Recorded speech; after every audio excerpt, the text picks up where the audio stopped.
ਜਿਹੜਾ ਹਿੰਦੁਸਤਾਨ ਦੇ ਵਿੱਚ ਸੋਚਣ ਦਾ ਵਿਸ਼ਾ ਵੀ ਹੈ ਔਰ ਜਿਹਨੇ ਪੂਰੇ ਹਿੰਦੁਸਤਾਨ ਨੂੰ ਮੈਨੂੰ ਲੱਗਦਾ ਹੈ ਕਿ ਪੂਰੀ ਦੁਨੀਆ ਦੇ ਵਿੱਚ ਸ਼ਰਮਸਾਰ ਵੀ ਕੀਤਾ ਹੈ, ਉਹ ਮਨੀਪੁਰ ਦੀ ਘਟਨਾ ਜਿੱਥੇ ਔਰਤਾਂ ਨੂੰ ਨੰਗਾ ਕਰਕੇ ਰੇਪ ਕਰਕੇ ਉਹਨਾਂ ਦੇ ਪਰਿਵਾਰ ਮੈਂਬਰਾਂ ਨੂੰ ਵੀ ਖਤਮ ਕੀਤਾ ਗਿਆ ਹੈ।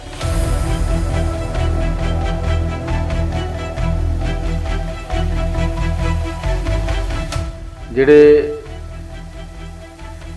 ਭਾਜਪਾ ਨੇ ਉੱਥੇ ਸਰਕਾਰ ਬਣਾਈ ਪਿਛਲੇ ਦੌਰ 'ਚ, ਉਸ ਸਰਕਾਰ ਨੇ ਜੋ ਹੁਣ ਪੈਂਤੜਾ ਲਿਆ, ਉਹ ਪੈਂਤੜਾ ਇਹ ਲਿਆ ਕਿ ਮਨੀਪੁਰ ਦੇ ਅੰਦਰ ਮਤਈ ਕਬੀਲੇ ਦੇ ਲੋਕਾਂ ਨੂੰ ਧਾਰਾ 371 ਦੇ ਤਹਿਤ ਜਿਹੜੀ ਕੁਕੀ ਲੋਕਾਂ ਨੂੰ ਮਿਲੀ ਹੋਈ ਸੀ ਰੈਜ਼ਰਵੇਸ਼ਨ, ਉਹ ਰੈਜ਼ਰਵੇਸ਼ਨ ਮਤਈ ਲੋਕਾਂ ਨੂੰ ਵੀ ਦੇ ਦਿੱਤੀ ਗਈ। ਸਰਕਾਰ ਨੇ, ਭਾਜਪਾ ਦੀ ਸਰਕਾਰ ਨੇ, ਜਿਹੜਾ ਬਰੇਨ ਸਿੰਘ ਉੱਥੋਂ ਦਾ ਮੁੱਖ ਮੰਤਰੀ ਹੈ, ਉਹਨੇ ਮਤਈ ਲੋਕ ਜਿਹੜੇ ਜ਼ਿਆਦਾਤਰ ਹਿੰਦੂ ਨੇ, ਸਵਰਨ ਜਾਤੀਆਂ ਦੇ ਨੇ, ਜਿਹੜੇ ਕੁਕੀ ਨੇ ਉਹ ਜ਼ਿਆਦਾਤਰ ਕ੍ਰਿਸਚਨਜ਼ ਨੇ। ਮਤਲਬ ਇਹ ਦੋ ਅਲੱਗ-ਅਲੱਗ ਧਰਮਾਂ ਦੇ ਦੋ ਅਲੱਗ-ਅਲੱਗ ਫਿਰਕੇ ਨੇ, ਫਿਰਕੇ ਨੇ ਜੀ। ਉਹਨਾਂ ਦੇ ਵਿੱਚ ਇਹ ਜਾਣਬੁੱਝ ਕੇ ਸਿੰਗੜੀ ਛੇੜੀ ਹੈ, ਜ਼ਹਿਰ ਘੋਲੀ ਹੈ, ਉਹਨਾਂ 'ਚ ਅੱਗ ਭੜਕਾਈ ਹੈ। ਇਹ ਬਿਲਕੁਲ ਜਿਹੜੀ ਭਾਜਪਾ ਸਰਕਾਰ ਨੇ ਜਾਣਬੁੱਝ ਕੇ ਮਤਈ ਲੋਕਾਂ ਨੂੰ ਉੱਥੇ ਉਹਨਾਂ ਦੀ ਦਖਲਅੰਦਾਜ਼ੀ ਸ਼ੁਰੂ ਕਰਾਈ ਹੈ। ਉਹਦੇ ਪਿੱਛੇ ਵੱਡਾ ਕਾਰਨ ਇਹ ਹੈ ਕਿ ਮਤਈ ਲੋਕ ਬਹੁ ਗਿਣਤੀ 'ਚ ਨੇ, ਹਿੰਦੂ ਨੇ। ਉਹਨਾਂ ਦੀਆਂ ਵੋਟਾਂ, ਉਹਨਾਂ ਦਾ ਵੋਟ ਬੈਂਕ ਇਕੱਠਾ ਕਰਕੇ ਮਣੀਪੁਰ ਦੇ ਅੰਦਰ ਆਪ ਦੀ ਰਾਜ ਸੱਤਾ ਜਿਹੜੀ ਉਹ ਲੰਬੇ ਸਮੇਂ ਲਈ ਕਾਇਮ ਕਰਨਾ ਹੈ। ਜਿਹੜਾ ਇਹ ਨਾ ਜੀ, ਜਿਵੇਂ ਆਪਾਂ ਗੱਲ ਕਰ ਰਹੇ ਹਾਂ ਕਿ ਮਤਈ ਤੇ ਕੁਕੀ ਦੋ ਫਿਰਕਿਆਂ ਦਾ ਆਪਸ ਦੇ ਵਿੱਚ ਲੜਾਈ ਹੈ ਜਾਂ ਉਹਨਾਂ ਦੇ ਵਿੱਚ ਲੜਾਈ ਪੈਦਾ ਕੀਤੀ ਗਈ ਹੈ, ਇਹ ਕੀ ਪੁਰਾਣੇ ਸਮੇਂ ਤੋਂ ਹੀ ਉਹਨਾਂ ਦੇ ਵਿੱਚ ਕੋਈ ਵੈਰ ਵਿਰੋਧ ਚੱਲ ਰਿਹਾ ਜਾਂ ਹੁਣ ਇੱਕ ਨਵਾਂ ਮਤਲਬ ਹੁਣੇ ਹੀ ਬੀਜੇਪੀ ਸਰਕਾਰ ਨੇ ਆਪਣਾ ਉਹ ਮਤਲਬ ਜਿਵੇਂ ਇੱਕ ਉਹਦਾ ਸੈਟਅਪ ਹੈਗਾ ਉਸ ਢੰਗ ਨਾਲ ਚਲਾਉਣ ਦੇ ਲਈ ਉਹਨੂੰ ਸੈਟ? ਤੇ ਤੁਹਾਨੂੰ ਇਹ ਵੀ ਪਤਾ ਹੋਣਾ ਕਿ ਇਹਨਾਂ 7 ਸਟੇਟਾਂ ਦੇ ਅੰਦਰ ਇਹਨਾਂ ਨੇ ਅਪਸਪਾ ਲਾਗੂ ਕੀਤਾ ਹੋਇਆ ਹੈ। ਅਪਸਪਾ ਦਾ ਮਤਲਬ ਹੈ, ਔਰ ਤੁਹਾਨੂੰ 2004 ਦੀ ਘਟਨਾ ਯਾਦ ਹੋਣੀ ਹੈ ਜਦੋਂ 32 ਸਾਲਾਂ ਦੀ ਥਿੰਜਿੰਗ ਜਿਹੜੀ ਮਨੋਰਮਾ ਨਾਂ ਦੀ ਮਨੀਪੁਰ ਦੀ ਔਰਤ ਸੀ, ਉਹਦੇ ਨਾਲ CRP ਦੇ ਲੋਕਾਂ ਨੇ ਸਮੂਹਕ ਬਲਾਤਕਾਰ ਕੀਤਾ। ਤੇ ਉਸ ਤੋਂ ਬਾਅਦ ਤੁਹਾਨੂੰ ਇਹ ਵੀ ਪਤਾ ਹੋਣਾ ਹੈ ਕਿ ਇਸ ਘਟਨਾ ਦੇ ਖਿਲਾਫ ਜਿਹੜੇ ਅਸਾਮ ਰਾਈਫਲ ਦੇ ਉਹ ਸੀਗੇ ਕਰਮਚਾਰੀ ਸੀ, ਉਹਨਾਂ ਦੇ ਹੈੱਡਕੁਆਟਰ 'ਤੇ ਜਾ ਕੇ ਉੱਥੇ 32 ਦੇ ਕਰੀਬ ਔਰਤਾਂ ਨੇ ਪੂਰੇ ਨਿਰਵਸਤਰ ਹੋ ਕੇ, ਅਲਫਨੰਗੀਆਂ ਹੋ ਕੇ ਉਹਨਾਂ ਦੇ ਹੈੱਡਕੁਆਟਰ ਦੇ ਮੂਹਰੇ ਜਾ ਕੇ ਮੁਜ਼ਾਹਰਾ ਕੀਤਾ ਸੀ ਕਿ ਆਓ ਸਾਨੂੰ ਰੇਪ ਕਰੋ। ਇਹ ਤਾਂ ਜੇ ਸੁਪਰੀਮ ਕੋਰਟ ਦੇ ਮੁੱਖ ਜੱਜ ਇਹ ਗੱਲ ਨਾ ਕਹਿੰਦੇ ਕਿ ਸਰਕਾਰ ਜੀ ਜੇ ਤੁਸੀਂ ਕੋਈ ਕਾਰਵਾਈ ਨਹੀਂ ਕਰਦੇ, ਜਿਹਨੂੰ ਸੁਓ ਮੋਟੋ ਕਹਿੰਦੇ ਆ, ਤੇ ਉਹਨਾਂ ਨੇ ਕਿਹਾ ਵੀ ਜੇ ਤੁਸੀਂ ਕੋਈ ਕਾਰਵਾਈ ਨਹੀਂ ਕਰਦੇ ਤਾਂ ਅਸੀਂ ਕਰੀਏ, ਇਹ ਮਜਬੂਰੀ ਬਣਾਤੀ ਮੋਦੀ ਦੀ। ਤੇ ਮੋਦੀ ਨੇ ਸਿਰਫ 19 ਸੈਕਿੰਡ ਲਈ ਇਹ ਕਿਹਾ ਕਿ ਮੇਰਾ ਸਿਰ ਸ਼ਰਮ ਨਾਲ ਝੁਕਦਾ।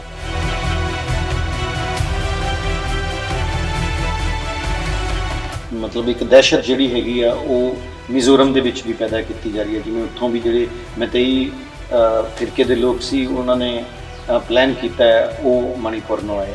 ਮਤਲਬ ਇੱਕ ਪਲਾਨ ਢੰਗ ਨਾਲ ਜਿਹੜੀ ਆ ਉਹ ਦਹਿਸ਼ਤ ਪੈਦਾ ਕੀਤੀ ਜਾ ਰਹੀ ਹੈ। ਪੜ੍ਹਨ ਦੇ ਵਿੱਚ ਆਇਆ ਕਿ ਉਹਨਾਂ ਨੇ ਕੁਝ ਹਿੱਸਿਆਂ ਦੇ ਵਿੱਚੋਂ ਜਿਹੜਾ ਅਪਸਵਾ ਸੀ ਉਹ ਹਟਾ ਦਿੱਤਾ ਹੈ, ਮਤਲਬ ਉਹਦੇ ਵਿੱਚੋਂ ਉਹ ਕਾਨੂੰਨ ਉਹਦੇ ਚੋਂ ਚੱਕ ਦਿੱਤਾ ਹੈ। ਇਹਦਾ ਕੀ ਮਤਲਬ? ਉਹ ਉੱਥੋਂ ਚੱਕਿਆ ਹੈ ਜਿੱਥੇ ਭਾਜਪਾ ਦੇ ਪੱਖ ਦੇ ਲੋਕ ਰਹਿੰਦੇ ਨੇ, ਮਤਈ ਲੋਕਾਂ ਦੇ ਇਲਾਕੇ 'ਚੋਂ ਚੱਕਿਆ ਅਪਸਪਾ। ਪਰ ਪਹਾੜੀਆਂ ਦੇ ਵਿੱਚ ਜਿੱਥੇ ਕੁਕੀ ਲੋਕ ਰਹਿੰਦੇ ਉੱਥੇ ਅਪਸਪਾ ਖਤਮ ਨਹੀਂ ਕੀਤਾ। ਜਿਹੜੀਆਂ ਸੈਂਸਿਟਿਵ ਸਟੇਟਸ ਨੇ, ਜਿੱਥੇ ਇਹਨਾਂ ਦੇ ਵਿਰੋਧ ਹੈ, ਜਿੱਥੇ ਕੌਮੀ ਮੁਕਤੀ ਦੀ ਆਵਾਜ਼ ਹੈ, ਜਿੱਥੇ ਲੋਕ ਹਥਿਆਰਬੰਦ ਹੋ ਕੇ ਲੜ ਰਹੇ ਆ ਇਹਨਾਂ ਦੀ ਸਟੇਟ ਦੇ ਖਿਲਾਫ, ਠੀਕ ਹੈ ਨਾ, ਉੱਥੇ ਖਤਮ ਨਹੀਂ ਕਰਨਗੇ। ਇੱਕ ਲਰਜ਼ਦਾ ਨੀਰ ਸੀ ਉਮਰ ਕੇ ਪੱਥਰ ਹੋ ਗਿਆ, ਦੂਸਰਾ ਉਸ ਹਾਦਸੇ ਨੂੰ ਕਰ ਲੱਗਾ ਸੀ ਬਿਆਨ, ਉਹ ਡਰ ਕੇ ਪੱਥਰ ਹੋ ਗਿਆ, ਤੀਸਰਾ ਕਿਸੇ ਪੱਥਰ ਦੇ ਘੂਰਨ ਨਾਲ ਪੱਥਰ ਹੋ ਗਿਆ। ਇੱਕ ਸ਼ਾਇਰ ਬਚਿਆ ਸੀ ਸੰਵੇਦਨਾ ਸੰਗ ਲਰਜ਼ਦਾ, ਇੰਨੇ ਪੱਥਰ ਉਹ ਪੱਥਰਾਂ ਦੀ ਗਿਣਤੀ ਕਰਕੇ ਪੱਥਰ ਹੋ ਗਿਆ। ਸੁਰਜੀਤ ਪਾਤਰ ਦੀਆਂ ਇਹਨਾਂ ਲਾਈਨਾਂ ਦੇ ਨਾਲ ਮੈਂ ਸੁਰਿੰਦਰ ਸ਼ਰਮਾ, ਇੰਡੋਜ਼ ਟੀਵੀ ਲਈ। ਦੋਸਤੋ, ਇਹ ਜਿਹੜੀਆਂ ਲਾਈਨਾਂ ਮੈਂ ਤੁਹਾਡੇ ਨਾਲ ਸਾਂਝੀਆਂ ਕੀਤੀਆਂ, ਇਹ ਅੱਜ ਦੇ ਉਸ ਦੇਸ਼ ਦੇ, ਮਹਾਨ ਦੇਸ਼ ਦੇ ਉਹਨਾਂ ਹਾਲਾਤਾਂ ਨੂੰ ਬਿਆਨ ਕਰਦੀਆਂ ਨੇ ਕਿ ਜਦੋਂ ਚਾਰੇ ਪਾਸੇ ਹਫਰਾ ਦਫਰੀ ਮਚੀ ਹੈ, ਜਦੋਂ ਹਿੰਦੁਸਤਾਨ ਦਾ ਇੱਕ ਬਹੁਤ ਹੀ ਖੂਬਸੂਰਤ ਸੂਬਾ ਇੱਕ ਅੱਗ ਦੇ ਵਿੱਚ ਸੜ ਰਿਹਾ ਹੈ, ਜੀ ਹਾਂ, ਮਨੀਪੁਰ। ਤੇ ਅੱਜ ਉਸ ਬਾਰੇ ਬਹੁਤ ਸਾਰਾ ਕੁਝ ਬੋਲਿਆ ਜਾ ਸਕਦਾ ਹੈ, ਕਿਹਾ ਜਾ ਸਕਦਾ ਹੈ, ਪਰ ਅੱਜ ਕੋਈ ਬਹੁਤ ਕੁਝ ਕਹਿਣ ਨੂੰ ਤਿਆਰ ਨਹੀਂ। ਹਿੰਦੁਸਤਾਨ ਦੇ ਵਿੱਚ ਪਾਈ ਜਾਂਦੀ ਉਹ ਦਹਿਸ਼ਤ ਜਿਹਨੇ ਸਾਡੇ ਮੂੰਹ ਬੰਦ ਕਰ ਦਿੱਤੇ ਨੇ, ਪਰ ਫਿਰ ਵੀ ਬਹੁਤ ਸਾਰੇ ਲੋਕ ਅਜਿਹੇ ਨੇ ਜੋ ਜ਼ੁਲਮ ਦੇ ਖਿਲਾਫ ਆਪਣੀ ਆਵਾਜ਼ ਬੁਲੰਦ ਕਰਦੇ ਨੇ।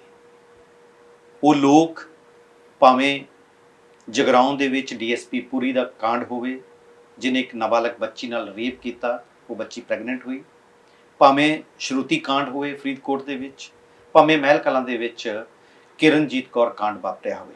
ਬਹੁਤ ਸਾਰੀਆਂ ਇੱਦਾਂ ਦੀਆਂ ਘਟਨਾਵਾਂ ਜਦੋਂ ਸਮਾਜ ਦੇ ਵਿੱਚ ਵਾਪਰਦੀਆਂ ਨੇ ਤਾਂ ਸਮਾਜ ਦਾ ਫਿਕਰ ਕਰਨ ਵਾਲੇ ਲੋਕ ਉਹ ਪੱਥਰ ਨਹੀਂ ਹੁੰਦੇ, ਉਹ ਆਪਣੀ ਆਵਾਜ਼ ਬੁਲੰਦ ਕਰਦੇ ਨੇ ਜ਼ੁਲਮ ਦੇ ਖਿਲਾਫ। ਜੀ ਹਾਂ, ਅੱਜ ਅਸੀਂ ਅਜਿਹੇ ਇੱਕ ਸ਼ਖਸ ਨਾਲ ਤੁਹਾਨੂੰ ਮਿਲਾਉਣ ਜਾ ਰਹੇ ਹਾਂ, ਇੰਡੋਜ਼ ਟੀਵੀ ਦੇ ਦਰਸ਼ਕਾਂ ਨੂੰ, ਜਿਨ੍ਹਾਂ ਦਾ ਨਾਮ ਹੈ ਕਮਲਜੀਤ ਖੰਨਾ, ਜਿਨ੍ਹਾਂ ਨੇ ਆਪਣੀ ਜਵਾਨੀ ਦੇ ਖੂਬਸੂਰਤ ਪਲ ਲੋਕਾਂ ਦੇ ਲੇਖੇ ਲਾਏ। ਉਹ ਲੋਕਾਂ ਖਾਤਰ ਜੇਲ੍ਹਾਂ ਦੇ ਵਿੱਚ ਵੀ ਗਏ, ਅੱਜ ਵੀ ਉਹ ਲੋਕਾਂ ਲਈ ਕੰਮ ਕਰ ਰਹੇ ਨੇ। ਜਦੋਂ ਕਿਤੇ ਵੀ ਸਮਾਜ ਵਿਰੋਧੀ ਕੋਈ ਘਟਨਾ ਵਾਪਰਦੀ ਹੈ, ਜਦੋਂ ਵੀ ਕਿਸੇ ਕੋਈ ਬੱਚੀ ਨਾਲ ਧੱਕਾ ਹੁੰਦਾ ਹੈ, ਤਾਂ ਉਹ ਆਪਣੇ ਜਥੇਬੰਦੀ ਵੱਲੋਂ, ਆਪਣੇ ਵੱਲੋਂ ਆਵਾਜ਼ ਬੁਲੰਦ ਕਰਦੇ ਨੇ।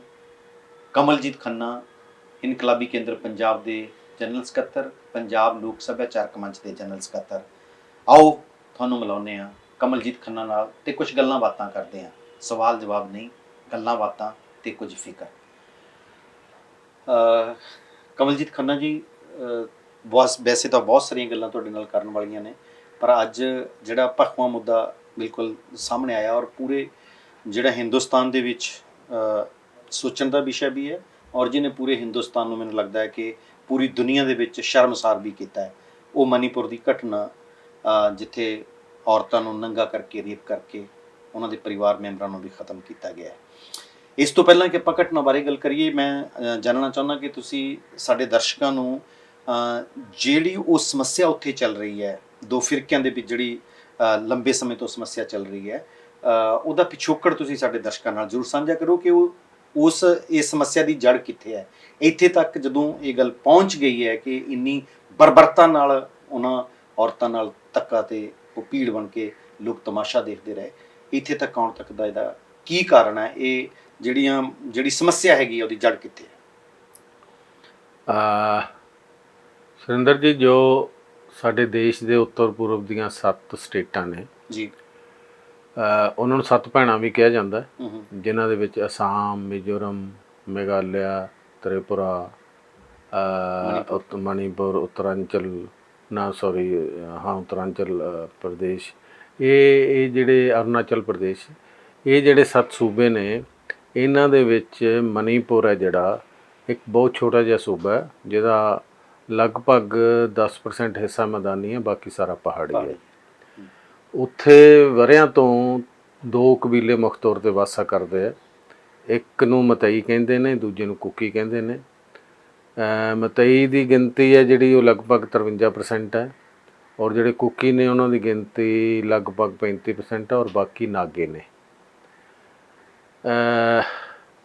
30 ਲੱਖ ਆਬਾਦੀ ਹੈ ਸਾਰੇ ਮਣੀਪੁਰ ਦੀ, ਬਹੁਤ ਜ਼ਿਆਦਾ ਆਬਾਦੀ ਨਹੀਂ ਹੈ। ਉਹ ਜਨਜਾਤੀਆਂ ਨੇ, ਕਬੀਲੇ ਨੇ, ਜਿਹੜੇ ਆਪਣਾ ਲੋਕਲ ਕਿੱਤਾ ਕਰਦੇ ਆ, ਉੱਥੋਂ ਹੀ ਕਮਾਉਂਦੇ ਆ, ਉੱਥੇ ਹੀ ਖਾਂਦੇ ਆ, ਉੱਥੇ ਰਹਿੰਦੇ ਆ। ਜਿਹੜੇ ਭਾਜਪਾ ਨੇ ਉੱਥੇ ਸਰਕਾਰ ਬਣਾਈ ਪਿਛਲੇ ਦੌਰ 'ਚ, ਉਸ ਸਰਕਾਰ ਨੇ ਜੋ ਹੁਣ ਪੈਂਤੜਾ ਲਿਆ, ਉਹ ਪੈਂਤੜਾ ਇਹ ਲਿਆ ਕਿ ਮਣੀਪੁਰ ਦੇ ਅੰਦਰ ਮਤਈ ਕਬੀਲੇ ਦੇ ਲੋਕਾਂ ਨੂੰ ਧਾਰਾ 371 ਦੇ ਤਹਿਤ ਜਿਹੜੀ ਕੁਕੀ ਲੋਕਾਂ ਨੂੰ ਮਿਲੀ ਹੋਈ ਸੀ ਰਿਜ਼ਰਵੇਸ਼ਨ, ਉਹ ਰਿਜ਼ਰਵੇਸ਼ਨ ਮਤਈ ਲੋਕਾਂ ਨੂੰ ਵੀ ਦੇ ਦਿੱਤੇ ਗਏ। ਜਿਵੇਂ ਕਸ਼ਮੀਰ ਦੇ ਅੰਦਰ ਧਾਰਾ 370 ਦੇ ਤਹਿਤ ਉਹ ਸੂਬੇ 'ਚ ਕੋਈ ਬਾਹਰੀ ਬੰਦਾ ਜਾ ਕੇ ਨਾ ਕੁਛ ਖਰੀਦ ਸਕਦਾ ਸੀ, ਨਾ ਕੋਈ ਉੱਥੇ ਪੈਦਾਵਾਰ ਦਾ ਜਿਹੜਾ ਕਾਰਖਾਨਾ ਵਗੈਰਾ ਜਾਂ ਕੁਛ ਹੋਰ ਕਰ ਸਕਦਾ ਸੀ, ਨਾ ਰਹਿ ਸਕਦਾ ਸੀ। ਬਿਲਕੁਲ ਇਸੇ ਤਰ੍ਹਾਂ ਜਿਹੜੇ ਕੁਕੀ ਪਹਾੜੀਆਂ 'ਚ ਰਹਿੰਦੇ ਲੋਕ ਨੇ, ਉਹਨਾਂ ਨੂੰ ਇਸ ਗੱਲ ਦਾ ਅਧਿਕਾਰ ਸੀ ਕਿ ਉਹਨਾਂ ਦੇ ਪਹਾੜਾਂ ਦੇ ਅੰਦਰ ਜਾ ਕੇ ਕੋਈ ਵੀ ਹੋਰ ਬੰਦਾ ਨਾ ਤਾਂ ਕੋਈ ਚੀਜ਼ ਖਰੀਦ ਸਕਦਾ, ਨਾ ਬਣਾ ਸਕਦਾ, ਨਾ ਉੱਥੇ ਰਹਿ ਸਕਦਾ। ਅੱਛਾ। ਸਰਕਾਰ ਨੇ, ਭਾਜਪਾ ਦੀ ਸਰਕਾਰ ਨੇ, ਜਿਹੜਾ ਬਰੇਨ ਸਿੰਘ ਉੱਥੋਂ ਦਾ ਮੁੱਖ ਮੰਤਰੀ ਹੈ, ਉਹਨੇ ਮਤਈ ਲੋਕ ਜਿਹੜੇ ਜ਼ਿਆਦਾਤਰ ਹਿੰਦੂ ਨੇ, ਸਵਰਨ ਜਾਤੀਆਂ ਦੇ ਨੇ, ਜਿਹੜੇ ਕੁਕੀ ਨੇ ਉਹ ਜ਼ਿਆਦਾਤਰ ਕ੍ਰਿਸਚਨਜ਼ ਨੇ। ਮਤਲਬ ਇਹ ਦੋ ਅਲੱਗ-ਅਲੱਗ ਧਰਮਾਂ ਦੇ ਦੋ ਅਲੱਗ-ਅਲੱਗ ਫਿਰਕੇ ਨੇ। ਦੋ ਫਿਰਕੇ ਨੇ ਜੀ।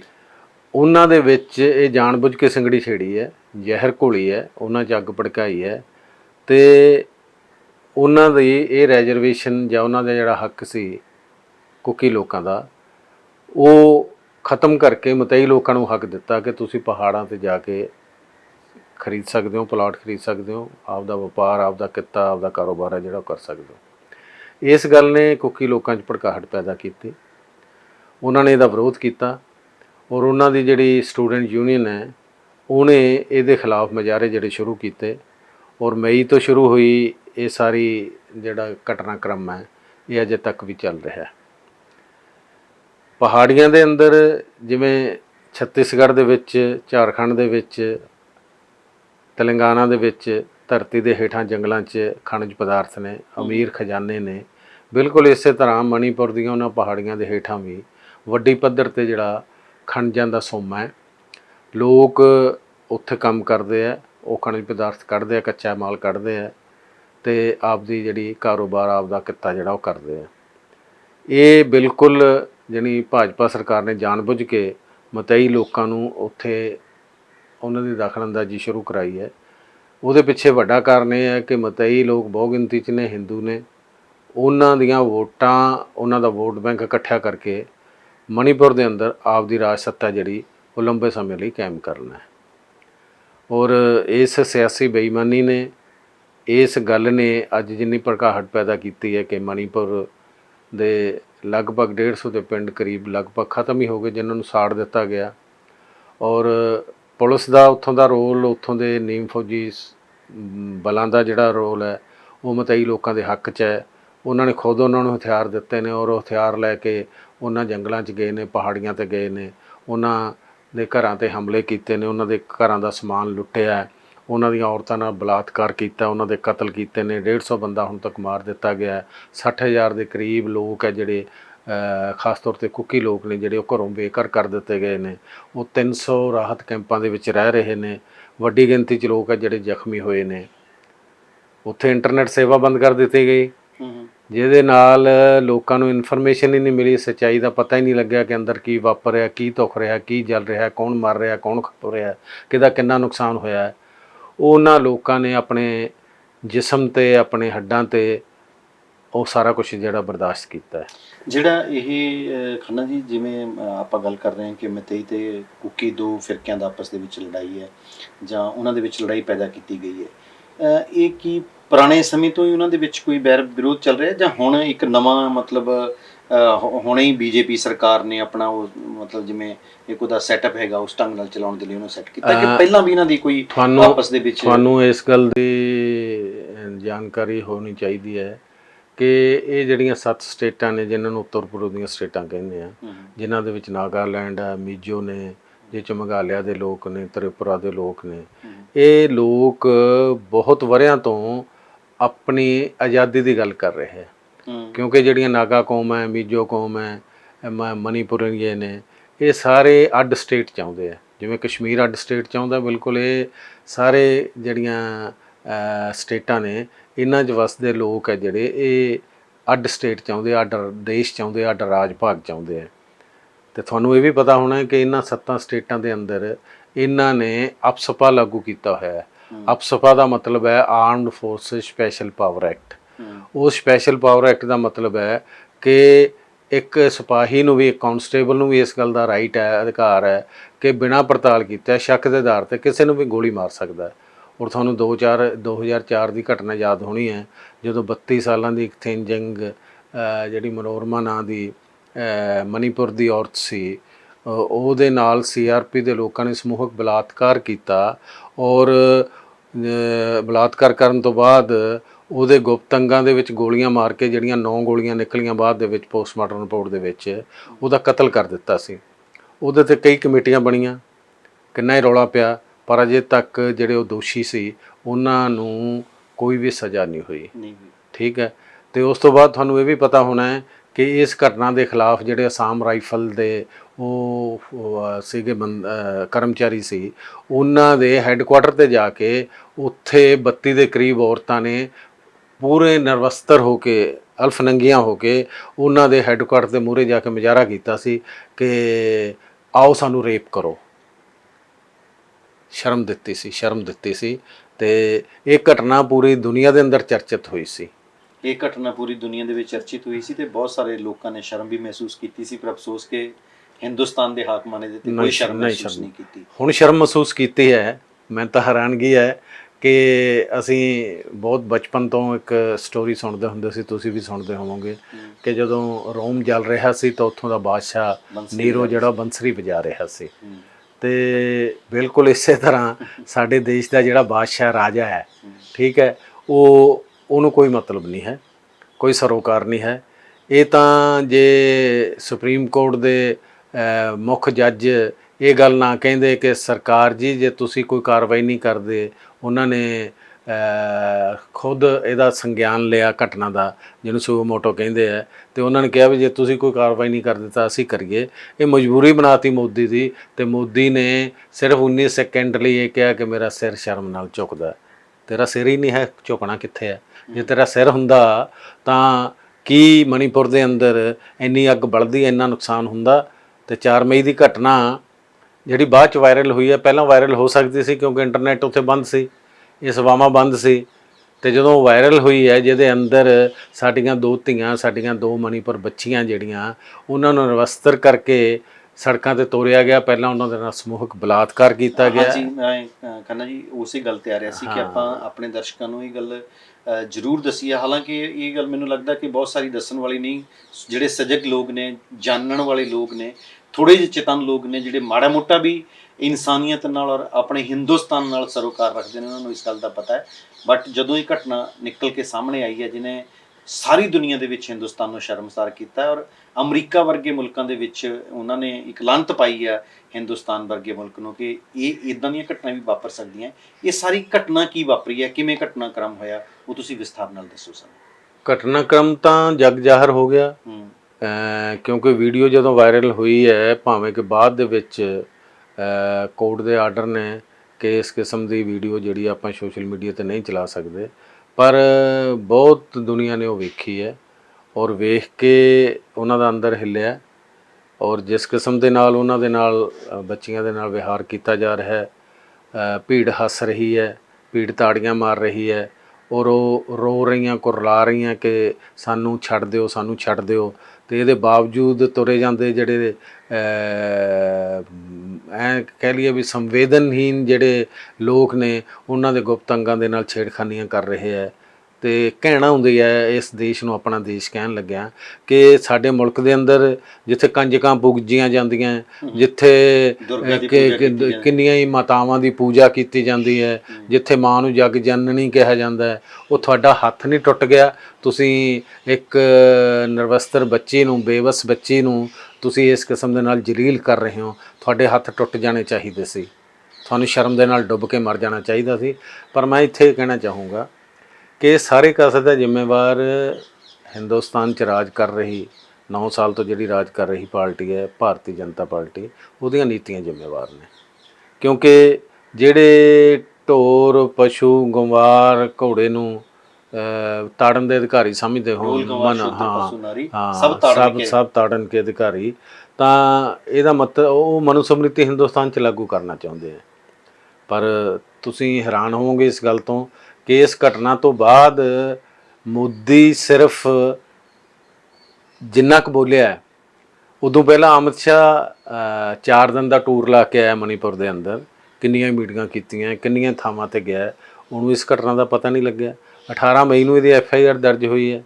ਉੱਥੋਂ ਦੇ ਪੁਲਿਸ ਅਧਿਕਾਰੀਆਂ ਨੇ, ਉੱਥੋਂ ਦੇ DIG ਨੇ, ਗ੍ਰਹਿ ਮੰਤਰੀ ਦੇ ਧਿਆਨ 'ਚ ਨਹੀਂ ਲਿਆਂਦਾ ਵੀ ਇਹੋ ਜਿਹੀ ਮਾੜੀ ਘਟਨਾ ਇੱਥੇ ਵਾਪਰੀ ਹੈ। ਜੂਨ 'ਚ ਉੱਥੇ ਜਾ ਕੇ ਆਇਆ। ਤੇ ਉਦੋਂ ਬਾਅਦ ਉਹਨਾਂ ਬੱਚੀਆਂ ਨੇ ਜਾ ਕੇ ਖੁਦ MLR ਕਟਵਾ ਕੇ ਆਪਣੇ ਨਾਲ ਹੋਏ ਵਿਹਾਰ ਸੰਬੰਧੀ FIR ਦਰਜ ਕਰਾਈ ਹੋਵੇ, ਤੇ 2.5 ਮਹੀਨੇ ਉੱਤੇ ਕੋਈ ਕਾਰਵਾਈ ਨਾ ਹੋਵੇ, ਇਹ ਤੋਂ ਕੀ ਸਿੱਟਾ ਕੱਢਿਆ ਜਾ ਸਕਦਾ? ਇੰਨੀ ਕੀ ਗੱਲ ਨਹੀਂ ਹੈਗੀ ਆ ਇਹਦੇ ਵਿੱਚ। ਇੱਕ ਗੱਲ ਇਹ ਵੀ ਹੈਗੀ ਆ ਵੀ ਉਹਨਾਂ ਨੇ ਸਪੈਸ਼ਲ ਸ਼ਿਕਾਇਤ ਕੀਤੀ ਹੈ ਸਿਮਰਤੀ ਇਰਾਨੀ, ਜਿਸ ਜਿਹੜਾ ਮਹਿਕਮਾ ਉਸ ਕੋਲੇ ਮੰਤਰੀ ਹੈਗੇ ਆ, ਉਸ ਮਹਿਕਮੇ ਨੂੰ ਉਹਨਾਂ ਨੇ ਸ਼ਿਕਾਇਤ ਕੀਤੀ ਕਿ ਸਾਡੇ ਨਾਲ ਘਟਨਾ ਵਾਪਰੀ, ਔਰ ਉਹਨਾਂ ਨੇ ਉਸ ਦਾ ਕੋਈ ਮੋੜਮਾ ਮੇਲਾਂ ਦਾ ਕੋਈ ਜਵਾਬ ਤੱਕ ਨਹੀਂ ਦਿੱਤਾ। ਵੂਮਨ ਕਮਿਸ਼ਨ ਦੀ ਜਿਹੜੀ ਸਵਾਤੀ ਮਾਲੀ ਹੈ ਉਹਨੂੰ ਵੀ ਉਹ ਸ਼ਿਕਾਇਤ ਭੇਜੀ, ਉਹਨਾਂ ਨੇ ਈਮੇਲ ਭੇਜੀ ਹੈ, ਇਹਦੇ ਬਾਵਜੂਦ ਉੱਤੇ ਕੋਈ ਕਾਰਵਾਈ ਨਹੀਂ ਹੁੰਦੀ। ਤੇ ਹੁਣ ਟੀਵੀ ਦੇ ਉੱਤੇ ਉਹ ਬਚਣ ਦੀ ਕੋਸ਼ਿਸ਼ ਕਰ ਰਹੀ ਹੈ ਕਿ ਮੈਂ ਤਾਂ ਲਿਖਿਆ ਸੀ, ਮੈਂ ਤਾਂ ਕੀਤੀ ਸੀ, ਫਲਾਣਾ ਢਿਮਕਾ। ਯਾਨੀ ਬਹੁਤ ਐਂ ਕਹਿ ਲਈਏ ਵੀ ਇਸ ਕਿਸਮ ਦੀ ਇੱਕ ਸਾਜ਼ਿਸ਼ੀ ਜਿਹੜੀ ਚੁੱਪ ਹੈ ਉਹ ਮੋਦੀ ਨੇ ਇਖਤਿਆਰ ਕੀਤੀ ਹੈ। ਔਰ ਸਾਜ਼ਿਸ਼ੀ ਚੁੱਪ ਹੀ ਅਮਿਤ ਸ਼ਾਹ ਨੇ ਜਿਹੜੀ ਇਖਤਿਆਰ ਕੀਤੀ ਹੈ। ਕਾਰਨ ਇਹ ਹੈ ਕਿ ਉਹ ਮਤਈ ਕਬੀਲੇ ਦੇ ਲੋਕਾਂ ਨੂੰ ਨਾਰਾਜ਼ ਨਹੀਂ ਕਰਨਾ ਚਾਹੁੰਦੇ। ਮਤਈ ਕਬੀਲੇ ਦੇ ਲੋਕਾਂ ਨੂੰ ਨਾਰਾਜ਼ ਨਹੀਂ ਕਰਨਾ ਚਾਹੁੰਦੇ ਕਿਉਂਕਿ ਮਤਈ ਕਬੀਲੇ ਦੇ ਲੋਕ ਹੈ ਜਿਹੜੇ, ਉਹਨਾਂ ਦੀ ਬਹੁ ਗਿਣਤੀ ਹੈ। ਬਹੁ ਗਿਣਤੀ ਦੇ ਸਿਰ 'ਤੇ ਉੱਥੇ ਰਾਜ ਭਾਗ ਹੈ ਉਹਨਾਂ ਦਾ। ਉਸ ਰਾਜ ਭਾਗ ਦੇ ਸਿਰ 'ਤੇ ਉਹਨਾਂ ਨੇ ਆਪ ਦਾ ਜਿਹੜਾ ਕੇਂਦਰ ਦੇ ਅੰਦਰ ਜਾਂ ਸਟੇਟ ਦੇ ਅੰਦਰ ਰਾਜ ਭਾਗ ਚਲਾ ਕੇ ਆਪ ਦਾ ਜਿਹੜਾ ਹਿੰਦੂ ਰਾਜ ਹੈ ਉਹ ਸਥਾਪਿਤ ਕਰਨਾ ਹੈ। ਉਹ ਚਾਹੇ ਬੱਚੀਆਂ ਨੂੰ ਨਗਨ ਕਰਕੇ ਕੁਝ ਵੀ ਰੇਪ ਕਰਕੇ ਕੁਛ ਮਰਜ਼ੀ ਹੋਏ। ਤੁਹਾਡੇ ਸਾਹਮਣੇ ਬਿਲਕਿਸ ਬਾਨੋ ਨਾਲ ਕੀ ਹੋਇਆ ਗੁਜਰਾਤ ਦੇ ਅੰਦਰ 2002 ਦੇ ਵਿੱਚ। ਬਿਲਕਿਸ ਬਾਨੋ ਦਾ ਪਰਿਵਾਰ, ਉਹਦੇ ਸਾਹਮਣੇ 11 ਬੰਦੇ ਕਤਲ ਕਰ ਦਿੱਤੇ ਜਾਂਦੇ ਹੈ ਔਰ ਉਹਦੇ ਨਾਲ ਸਮੂਹਕ ਬਲਾਤਕਾਰ ਹੁੰਦਾ ਹੈ। ਉਦੋਂ ਬਾਅਦ ਇਹਨਾਂ ਹਰਾਮਜ਼ਾਦਿਆਂ ਨੇ ਉਹਨਾਂ ਬਲਾਤਕਾਰੀਆਂ ਨੂੰ, ਕਾਤਲਾਂ ਨੂੰ ਜੇਲ੍ਹ 'ਚੋਂ ਇਹ ਕਹਿ ਕੇ ਕੱਢਤਾ ਵੀ ਸੰਸਕਾਰੀ ਹੈ। ਲਾਹਨਤ ਇਹੋ ਜਿਹੇ ਸੰਸਕਾਰ 'ਤੇ, ਲਾਹਨਤ ਇਹੋ ਜਿਹੇ ਧਰਮ 'ਤੇ, ਜਿਹੜਾ ਧਰਮ ਉਹਨਾਂ ਦੇ ਗਲਾਂ 'ਚ ਹਾਰ ਪਾ ਕੇ ਖੁਸ਼ੀ ਮਨਾ ਕੇ ਉਹਨਾਂ ਨੂੰ ਜੇਲ੍ਹ 'ਚੋਂ ਬਾਹਰ ਕੱਢ ਰਿਹਾ ਹੈ। ਇਹ ਕਿਸ ਗੱਲ ਦਾ ਇਜ਼ਹਾਰ ਹੈ? ਇਸ ਗੱਲ ਦਾ ਇਜ਼ਹਾਰ ਹੈ ਕਿ ਜਿਹੜੇ ਵੀ ਬਲਾਤਕਾਰ ਕਰਨਗੇ, ਜਿਹੜੇ ਵੀ ਕਤਲ ਕਰਨਗੇ ਘੱਟ ਗਿਣਤੀਆਂ ਦਾ, ਮੁਸਲਮਾਨਾਂ ਦਾ, ਈਸਾਈਆਂ ਦਾ, ਠੀਕ ਹੈ, ਸਿੱਖਾਂ ਦਾ, ਉਹ ਚਾਹੇ 1984 ਦੇ ਕਤਲੇਆਮ ਦਿੱਲੀ ਦੇ ਕਾਨਪੁਰ ਦੇ ਅੰਦਰ, ਜੋ ਇਦੋਂ ਪਹਿਲਾਂ 1947 ਦੇ ਵਿੱਚ ਜੋ ਕੁਛ ਹੋਇਆ, ਜਿਹਦੇ 'ਚ ਗੁਜਰਾਤ ਦੇ ਵਿੱਚ 2002 ਦੇ ਵਿੱਚ ਹੋਇਆ, ਇਹ ਸਾਰਾ ਕੁਛ ਕੀ ਉਜਾਗਰ ਕਰਦਾ? ਔਰ ਤੁਸੀਂ ਹੈਰਾਨ ਕੀ ਹੈ, ਇਹ ਗੱਲ ਤਾਂ ਦੇਸ਼ ਦੇ ਲੋਕਾਂ ਨੂੰ, ਦੁਨੀਆ ਦੇ ਲੋਕਾਂ ਨੂੰ ਪਤਾ ਹੈ ਕਿ 8 ਸਾਲਾ ਬੱਚੀ ਆਸਿਫਾ ਦਾ ਜੰਮੂ ਕਸ਼ਮੀਰ ਦੇ ਅੰਦਰ ਕੀ ਉਹ ਥਾਂ ਦਾ ਨਾਂ ਹੈ, ਕਟਰਾ ਦੇ ਵਿੱਚ, ਹਾਂ, ਉਹ ਮੰਦਿਰ ਦਾ ਪੁਜਾਰੀ ਹੈ ਜਿਹੜਾ, ਉਹ ਰੇਪ ਕਰਦਾ ਤੇ ਉਹਦਾ ਬਾਪ ਸਾਰੇ ਜੰਗਲ ਛਾਣ ਮਾਰਦਾ ਵੀ ਮੇਰੀ ਧੀ ਕਿਤੇ ਮਿਲ ਜੂਗੀ। ਉਹ ਕਹਿੰਦਾ ਮੈਨੂੰ ਤਾਂ ਇਸ ਗੱਲ ਦਾ ਜਮਾ ਪਤਾ ਨਹੀਂ ਸੀ ਵੀ ਭਗਵਾਨ ਦੇ ਘਰ 'ਚ ਬਲਾਤਕਾਰੀ ਬੈਠੇ, ਠੀਕ ਹੈ। ਉਦੋਂ ਬਾਅਦ ਜਦੋਂ ਉਹਦੀ ਗ੍ਰਿਫਤਾਰੀ ਹੋ ਜਾਂਦੀ ਹੈ, ਗੱਲ ਜ਼ਾਹਰ ਹੋ ਜਾਂਦੀ ਹੈ, ਤਾਂ ਬੀਜੇਪੀ ਦੇ, RSS ਦੇ, ਬਜਰੰਗ ਦਲ ਦੇ ਲੋਕ ਉਹਦੇ ਹੱਕ 'ਚ, MLA ਉੱਥੋਂ ਦੇ ਉਹਦੇ ਹੱਕ 'ਚ ਬੋਲਦੇ, ਬਲਾਤਕਾਰੀ ਦੇ ਹੱਕ 'ਚ ਬੋਲਦੇ, ਕੁਲਦੀਪ ਸੈਂਗਰ ਦੇ ਹੱਕ 'ਚ ਬੋਲਦੇ ਆ, ਬਿਲਕੁਲ ਬਾਨੋ ਦੇ ਜਿਹੜਾ ਕਾਤਲ ਬਲਾਤਕਾਰੀ ਨਿਕਲਦੇ ਉਹਨਾਂ ਦੇ ਹਾਰ ਪਾਉਂਦੇ ਆ, ਮਠਿਆਈਆਂ ਵੰਡਦੇ ਆ। ਇਹ ਕੀ ਹੈ?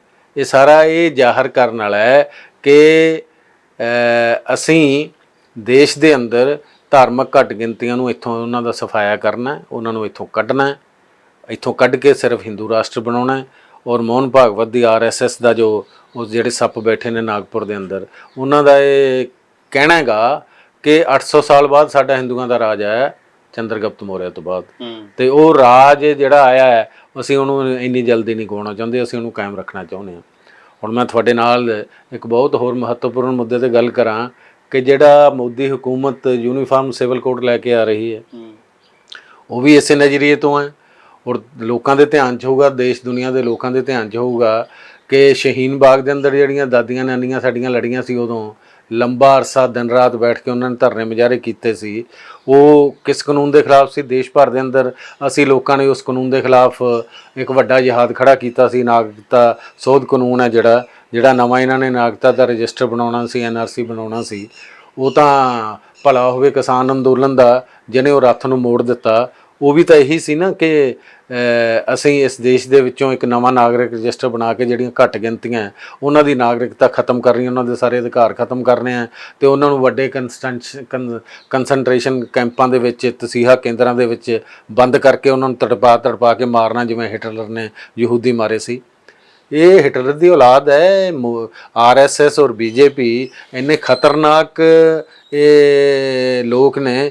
ਇਹ ਬਾਬਰੀ ਮਸਜਿਦ ਢਾਹ ਕੇ ਰਾਮ ਮੰਦਰ ਬਣਾਉਂਦੇ ਆ, ਇਹ ਧਾਰਾ 370 ਤੋੜ ਕੇ ਮੁਸਲਮਾਨਾਂ ਦੇ ਖਿਲਾਫ ਜੰਮੂ ਕਸ਼ਮੀਰ ਨੂੰ ਯੂਨੀਅਨ ਟੈਰੀਟਰੀ ਬਣਾਉਂਦੇ ਆ। ਇਹ ਧਾਰਾ 371 ਤੋੜ ਕੇ ਕੁੱਕੀ ਲੋਕਾਂ ਦਾ ਕਤਲ ਕਰਾਉਂਦੇ ਆ। ਇਹ ਕਾਤਲ ਨੇ, ਬਲਾਤਕਾਰੀ ਨੇ। ਇਹ ਦੇਸ਼ ਦੇ ਰੱਖਿਅਕ ਨਹੀਂ ਹੈ, ਦੇਸ਼ ਨੂੰ ਲੁੱਟਣ ਵਾਲੇ, ਦੇਸ਼ ਨੂੰ ਕੁੱਟਣ ਵਾਲੇ, ਦੇਸ਼ ਨੂੰ ਵੰਡਣ ਵਾਲੇ, ਦੇਸ਼ ਦੇ ਅੰਦਰ ਫਿਰਕੂ ਜ਼ਹਿਰ ਫੈਲਾਉਣ ਵਾਲੇ ਫਾਸ਼ੀ ਲੋਕ ਨੇ।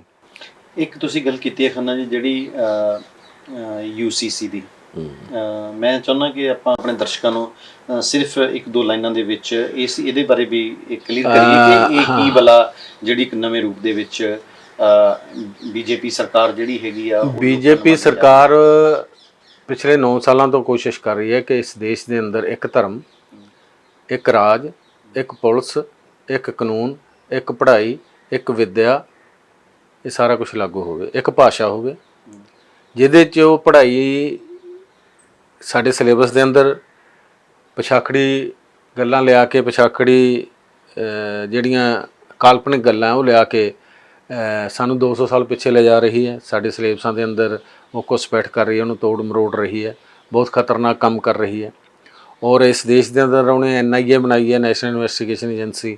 ਉਹਨੂੰ ਹੱਕ ਹੈ ਪੂਰੇ ਦੇਸ਼ ਦੇ ਅੰਦਰ ਕਿਤੇ ਵੀ ਜਾ ਕੇ ਉਹ ਕਿਸੇ ਨੂੰ ਵੀ ਗ੍ਰਿਫਤਾਰ ਕਰ ਸਕਦੀ ਹੈ, ਗ੍ਰਿਫਤਾਰ ਕਰਕੇ ਉੱਤੇ ਪਰਚਾ ਦਰਜ ਕਰ ਸਕਦੀ ਹੈ।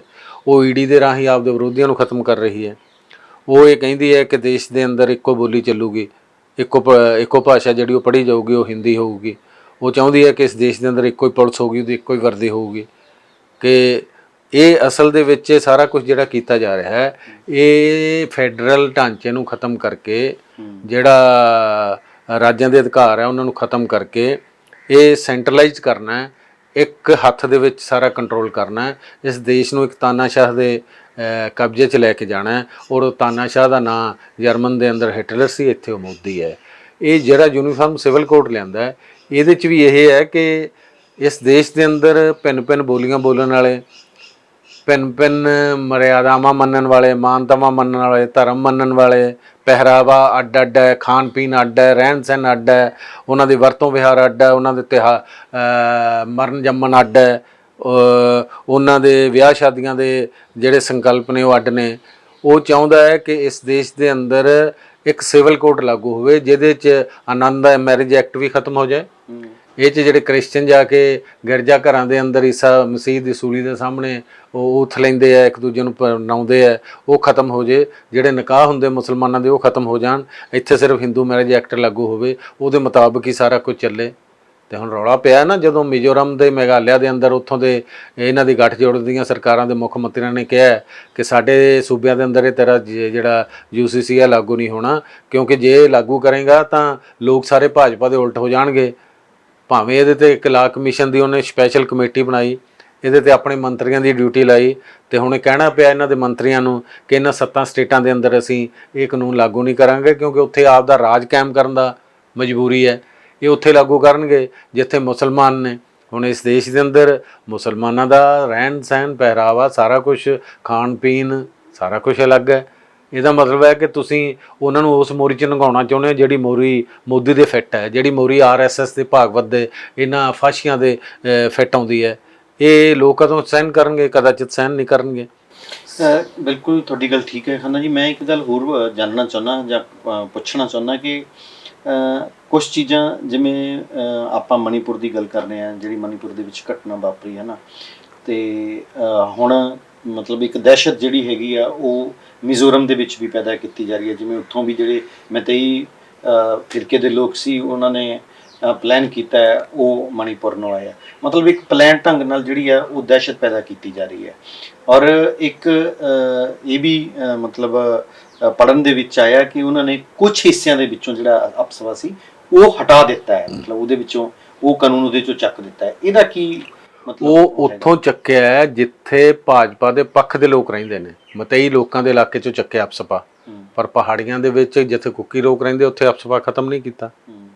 ਬਹੁਤ ਸ਼ਾਤਰ ਹੈ ਨਾ ਇਹ। ਜਿੱਥੇ ਇਹਨਾਂ ਨੂੰ ਵੋਟਾਂ ਨਹੀਂ ਮਿਲਣੀਆਂ, ਨਾਗਾਲੈਂਡ ਦੇ ਵਿੱਚ ਇਹ ਖਤਮ ਨਹੀਂ ਕਰਨਗੇ। ਜਿਹੜੀਆਂ ਸੈਂਸਿਟਿਵ ਸਟੇਟਸ ਨੇ, ਜਿੱਥੇ ਇਹਨਾਂ ਦੇ ਵਿਰੋਧ ਹੈ, ਜਿੱਥੇ ਕੌਮੀ ਮੁਕਤੀ ਦੀ ਆਵਾਜ਼ ਹੈ, ਜਿੱਥੇ ਲੋਕ ਹਥਿਆਰਬੰਦ ਹੋ ਕੇ ਲੜ ਰਹੇ ਆ ਇਹਨਾਂ ਦੀ ਸਟੇਟ ਦੇ ਖਿਲਾਫ, ਠੀਕ ਹੈ ਨਾ, ਉੱਥੇ ਖਤਮ ਨਹੀਂ ਕਰਨਗੇ।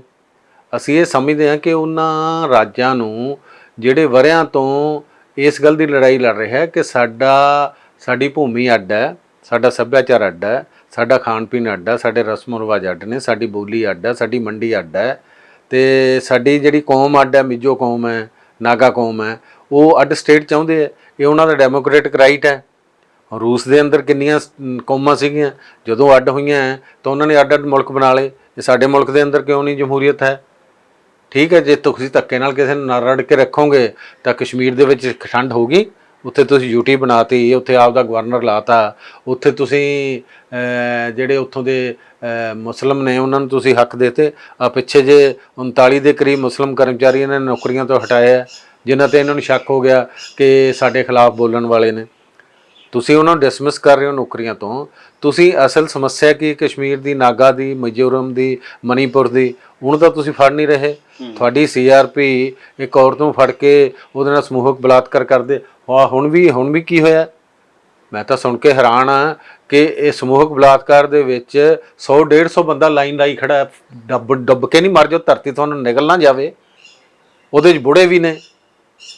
ਸ਼ਰਮ ਨਾਲ ਮਰ ਜਾਣਾ ਚਾਹੀਦਾ ਕਿ ਆਪਣੀ ਧੀ ਦੇ ਨਾਲ 100-150 ਮਤਈ ਜਾ ਕੇ ਬਲਾਤਕਾਰ ਕਰਦਾ ਹੈ। ਤਾਂ ਮਤਲਬ ਤੁਸੀਂ ਉਹਨਾਂ ਨੂੰ ਬੱਚਿਆਂ ਨਹੀਂ ਸਮਝਦੇ। ਤੁਸੀਂ ਇੱਕ ਤਰ੍ਹਾਂ ਦੀਆਂ ਦੇਹਾਂ, ਲਾਸ਼ਾਂ ਜਿਹੜੀਆਂ ਧਰਤੀ ਤੇ ਤੁਰੀਆਂ ਫਿਰਦੀਆਂ। ਇੰਨਾ ਕੁਛ ਤਾਂ ਲਾਸ਼ਾਂ ਨਾਲ ਵੀ ਨਹੀਂ ਬੰਦਾ ਨਹੀਂ ਕਰਦਾ। ਉਹਦਾ ਵੀ ਜ਼ਮੀਰ ਕਿਤੇ ਨਾ ਕਿਤੇ। ਮੈਨੂੰ ਯਾਦ ਹੈ ਕਿ ਮੇਰੀ ਮਾਤਾ ਦੱਸਦੀ ਹੁੰਦੀ ਸੀ, ਜਿਹੜੀ ਪਾਕਿਸਤਾਨ ਨੂੰ ਉੱਜੜ ਕੇ ਆਈ ਹੈ, ਕਹਿੰਦੀ ਪੁੱਤ ਜਦੋਂ ਅਸੀਂ ਗੱਡੀ ਦੇ ਵਿੱਚ 26 ਦਿਨ ਸਫ਼ਰ ਕੀਤਾ ਹੈ ਪਾਕਿਸਤਾਨ ਤੋਂ ਅੰਬਾਲੇ ਆਉਣ ਤੱਕ, ਅਸੀਂ ਰਾਤ ਨੂੰ ਜੰਗਲਾਂ ਦੇ ਵਿੱਚ ਛੁਪ ਕੇ ਆਪਣੀ ਜਾਨ ਬਚਾਉਂਦੇ। ਸਾਡੇ ਕੋਲੋਂ ਕੁੜੀਆਂ ਦਾ ਕੇ ਲੈ ਜਾਂਦੇ ਸੀ।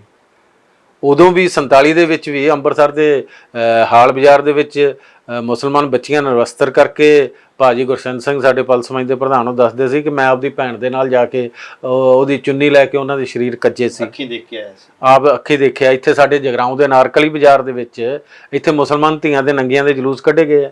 ਤੁਸੀਂ ਉਦੋਂ ਦੀ ਗੱਲ ਛੱਡੋ, 7 ਸਾਲ ਪਹਿਲਾਂ ਸਾਡੇ ਸਦਨ ਮਾਰਕੀਟ ਦੇ ਵਿੱਚ ਰਾਤ ਨੂੰ ਇੱਕ ਜੋੜਾ ਸੈਰ ਕਰਨ ਆ ਰਿਹਾ ਆਪਦੀ ਬੱਚੀ ਦੇ ਨਾਲ। ਬੱਚਾ ਜਿਹੜਾ ਆਪਦੇ ਡੈਡੀ ਦੇ ਨਾਲ ਕੁਲਫੀ ਲੈਣ ਚਲਿਆ ਗਿਆ ਤੇ ਉਹਦੀ ਮਿਸੇਜ ਆ ਜਿਹੜੀ ਇੱਕ ਸਾਈਡ ਤੇ ਖੜ ਗਈ, ਤਾਂ 6-7 ਗੁੰਡਿਆਂ ਨੇ ਆਪ 'ਚ ਸ਼ਰਤ ਲਾਈ ਹੋਈ ਸੀ ਕਿ ਜਿਹੜਾ ਉਸ ਤੁਰੀ ਜਾਂਦੀ ਔਰਤ ਦੀ ਸਲੈਕਸ ਲਾ ਦੂਗਾ ਉਹਨੂੰ ਅਸੀਂ 2 ਬੋਤਲਾਂ ਦਾਰੂ ਦੇਵਾਂਗੇ। ਤੇ ਲਾਈ ਉਹਨਾਂ ਨੇ ਤੇ ਖੜਖੜ ਕਰਕੇ ਹੱਸੇ। ਹੁਣ ਪਾਤੜਾਂ ਦੇ ਅੰਦਰ ਕੀ ਹੋਇਆ? ਇੱਕ 13 ਸਾਲ ਦੀ ਬੱਚੀ ਨਾਲ 17 ਸਾਲ ਦਾ ਗੁੰਡਾ ਉਹਨੂੰ ਵਾਲਾਂ ਤੋਂ ਧੂ ਕੇ ਫੜ ਕੇ ਕੰਧ ਦੇ ਅੰਦਰ ਸੁੱਟ ਲੈਂਦਾ ਹੈ। ਸਕੂਲ ਬੰਦ ਹੈ, ਹੜ੍ਹਾਂ ਕਰਕੇ ਸਕੂਲ ਬੰਦ ਹੈ, ਤੇ ਉੱਥੇ ਬਲਾਤਕਾਰ ਕਰਨ ਤੋਂ ਬਾਅਦ ਇੱਟਾਂ ਮਾਰ ਕੇ ਉਹਦਾ ਸਿਰ ਫੇਰ ਦਿੰਦਾ ਹੈ। ਕੀ ਇਹਨਾਂ ਹਾਲਤਾਂ ਦੇ ਹਾਲਤਾਂ ਤਾਂ ਹੁਣ ਜਾਣੀ ਇਸ ਮੁਲਕ ਦੇ ਅੰਦਰ 2021 'ਚ 4.5 ਲੱਖ ਔਰਤਾਂ ਨਾਲ ਬਲਾਤਕਾਰ ਹੋਇਆ। ਇਸ ਮੁਲਕ ਦੇ ਅੰਦਰ ਡੇਲੀ 86 ਔਰਤਾਂ ਨਾਲ ਬਲਾਤਕਾਰ ਹੁੰਦਾ ਹੈ। ਇਹ ਮੋਦੀ ਨੂੰ ਪਤਾ ਨਹੀਂ, ਇਹ ਭਾਜਪਾ ਨੂੰ ਪਤਾ ਨਹੀਂ, ਇਹ ਕੰਜਕਾਂ ਨੂੰ ਪੂਜਣ ਵਾਲਿਆਂ ਨੂੰ ਪਤਾ ਨਹੀਂ, ਇਹ ਮਾਤਾਵਾਂ ਦੇ ਪੈਰਾਂ 'ਚ ਜਾ ਕੇ ਨੱਕ ਰਗੜਨ ਵਾਲੇ, ਉਹਨਾਂ ਤੋਂ ਸੀਸਾਂ ਲੈ ਕੇ ਉਹਨਾਂ ਤੋਂ ਭੀਖ ਮੰਗਣ ਵਾਲੇ ਲੋਕ, ਇਹ ਇੰਨੇ ਬੇਸ਼ਰਮ, ਇੰਨੇ ਜਾਹਲ ਔਰ ਇੰਨੇ ਅਕ੍ਰਿਤਘਨ ਹੋਣਗੇ ਔਰਤ ਪ੍ਰਤੀ ਜਿਹਨੇ ਧਰਤੀ ਨੂੰ ਪੈਦਾ ਕੀਤਾ ਹੈ ਕਿ ਇਸ ਦੇਸ਼ ਦੇ ਅੰਦਰ ਰੋਜ਼ 86 ਔਰਤਾਂ ਨਾਲ ਬਲਾਤਕਾਰ ਹੁੰਦਾ ਹੈ। ਇਹ ਤਾਂ ਕਮਲਜੀਤ ਖੰਨਾ ਜੀ, ਸਾਨੂੰ ਲੱਗਦਾ ਹੈ ਕਿ ਸਾਡੇ ਲੋਕ, ਮੈਂ ਤਾਂ ਪਰਸਨਲੀ ਇਹ ਕਹਿਣਾ ਚਾਹੁੰਦਾ ਕਿ ਸਾਡੇ ਲੋਕਾਂ ਨੂੰ ਵੀ ਥੋੜ੍ਹਾ ਜਿਹਾ ਇਹਦੇ 'ਤੇ ਸ਼ਰਮ ਕਰਨੀ ਚਾਹੀਦੀ ਹੈ ਕਿ ਜਦੋਂ ਤੁਹਾਡੇ ਸਾਹਮਣੇ ਸਾਰਾ ਕੁਝ ਨੰਗਾ ਹੈ, ਤੁਸੀਂ ਮਤਲਬ ਜਦੋਂ ਜਿਹਨੂੰ ਬਾਪੂ ਕਹਿ ਕੇ ਤੁਸੀਂ ਪੂਜਦੇ ਹੋ, ਉਹ ਆਸ਼ਰਮਾਂ ਦੇ ਵਿੱਚ ਤੁਹਾਡੀਆਂ ਬੱਚੀਆਂ ਨਾਲ ਰੇਪ ਕਰਦਾ ਹੈ। ਜਦੋਂ ਤੁਹਾਡੀਆਂ ਬੱਚੀਆਂ ਨੂੰ ਤੁਰਿਆਂ ਜਾਂਦੀਆਂ ਨੂੰ ਸ਼ਰੇਆਮ ਰੇਪ ਕੀਤੇ ਜਾਂਦੇ ਨੇ, ਲੋਕਾਂ ਨੂੰ ਵੀ ਬੋਲਣਾ ਪਏਗਾ। ਮੈਂ ਇੱਕੋ ਗੱਲ ਹੋਰ ਐਡ ਕਰਨੀ ਹੈ ਸੁਰਿੰਦਰ ਜੀ, ਉਹ ਇਹ ਹੈ ਕਿ ਸਾਡੇ ਦੇਸ਼ ਦੇ ਅੰਦਰ ਇੱਕ ਮਾਨਸਿਕਤਾ ਜਿਹੜੀ ਵਰ੍ਹਿਆਂ ਤੋਂ ਬਣੀ ਹੋਈ ਹੈ, ਸਾਲਾਂ ਤੋਂ, ਸਦੀਆਂ ਤੋਂ ਬਣੀ ਹੋਈ ਹੈ। ਉਹ ਇਹ ਹੈ ਕਿ ਔਰਤ ਪ੍ਰਤੀ ਨਜ਼ਰੀਆ ਕੀ ਹੈ, ਔਰਤ ਨੂੰ ਸਮਝਿਆ ਕੀ ਜਾਂਦਾ ਹੈ। ਉਹਨੂੰ ਇੱਕ ਜਿਨਸ, ਇੱਕ ਵਸਤੂ, ਇੱਕ ਭੋਗਣ ਵਾਲੀ ਚੀਜ਼ ਸਮਝਿਆ ਜਾਂਦਾ ਹੈ। ਜਦੋਂ ਵੀ ਕੋਈ ਜੰਗ ਲੱਗਦੀ ਹੈ, ਜਦੋਂ ਵੀ ਕੋਈ ਦੰਗੇ ਹੁੰਦੇ ਹੈ, ਜਦੋਂ ਵੀ ਲੜਾਈ ਝਗੜਾ ਹੁੰਦਾ ਹੈ, ਗਾਲ ਅਸੀਂ ਮਾਂ ਭੈਣ ਦੀ ਕੱਢਦੇ ਹਾਂ, ਧੀ ਦੀ ਕੱਢਦੇ ਹਾਂ।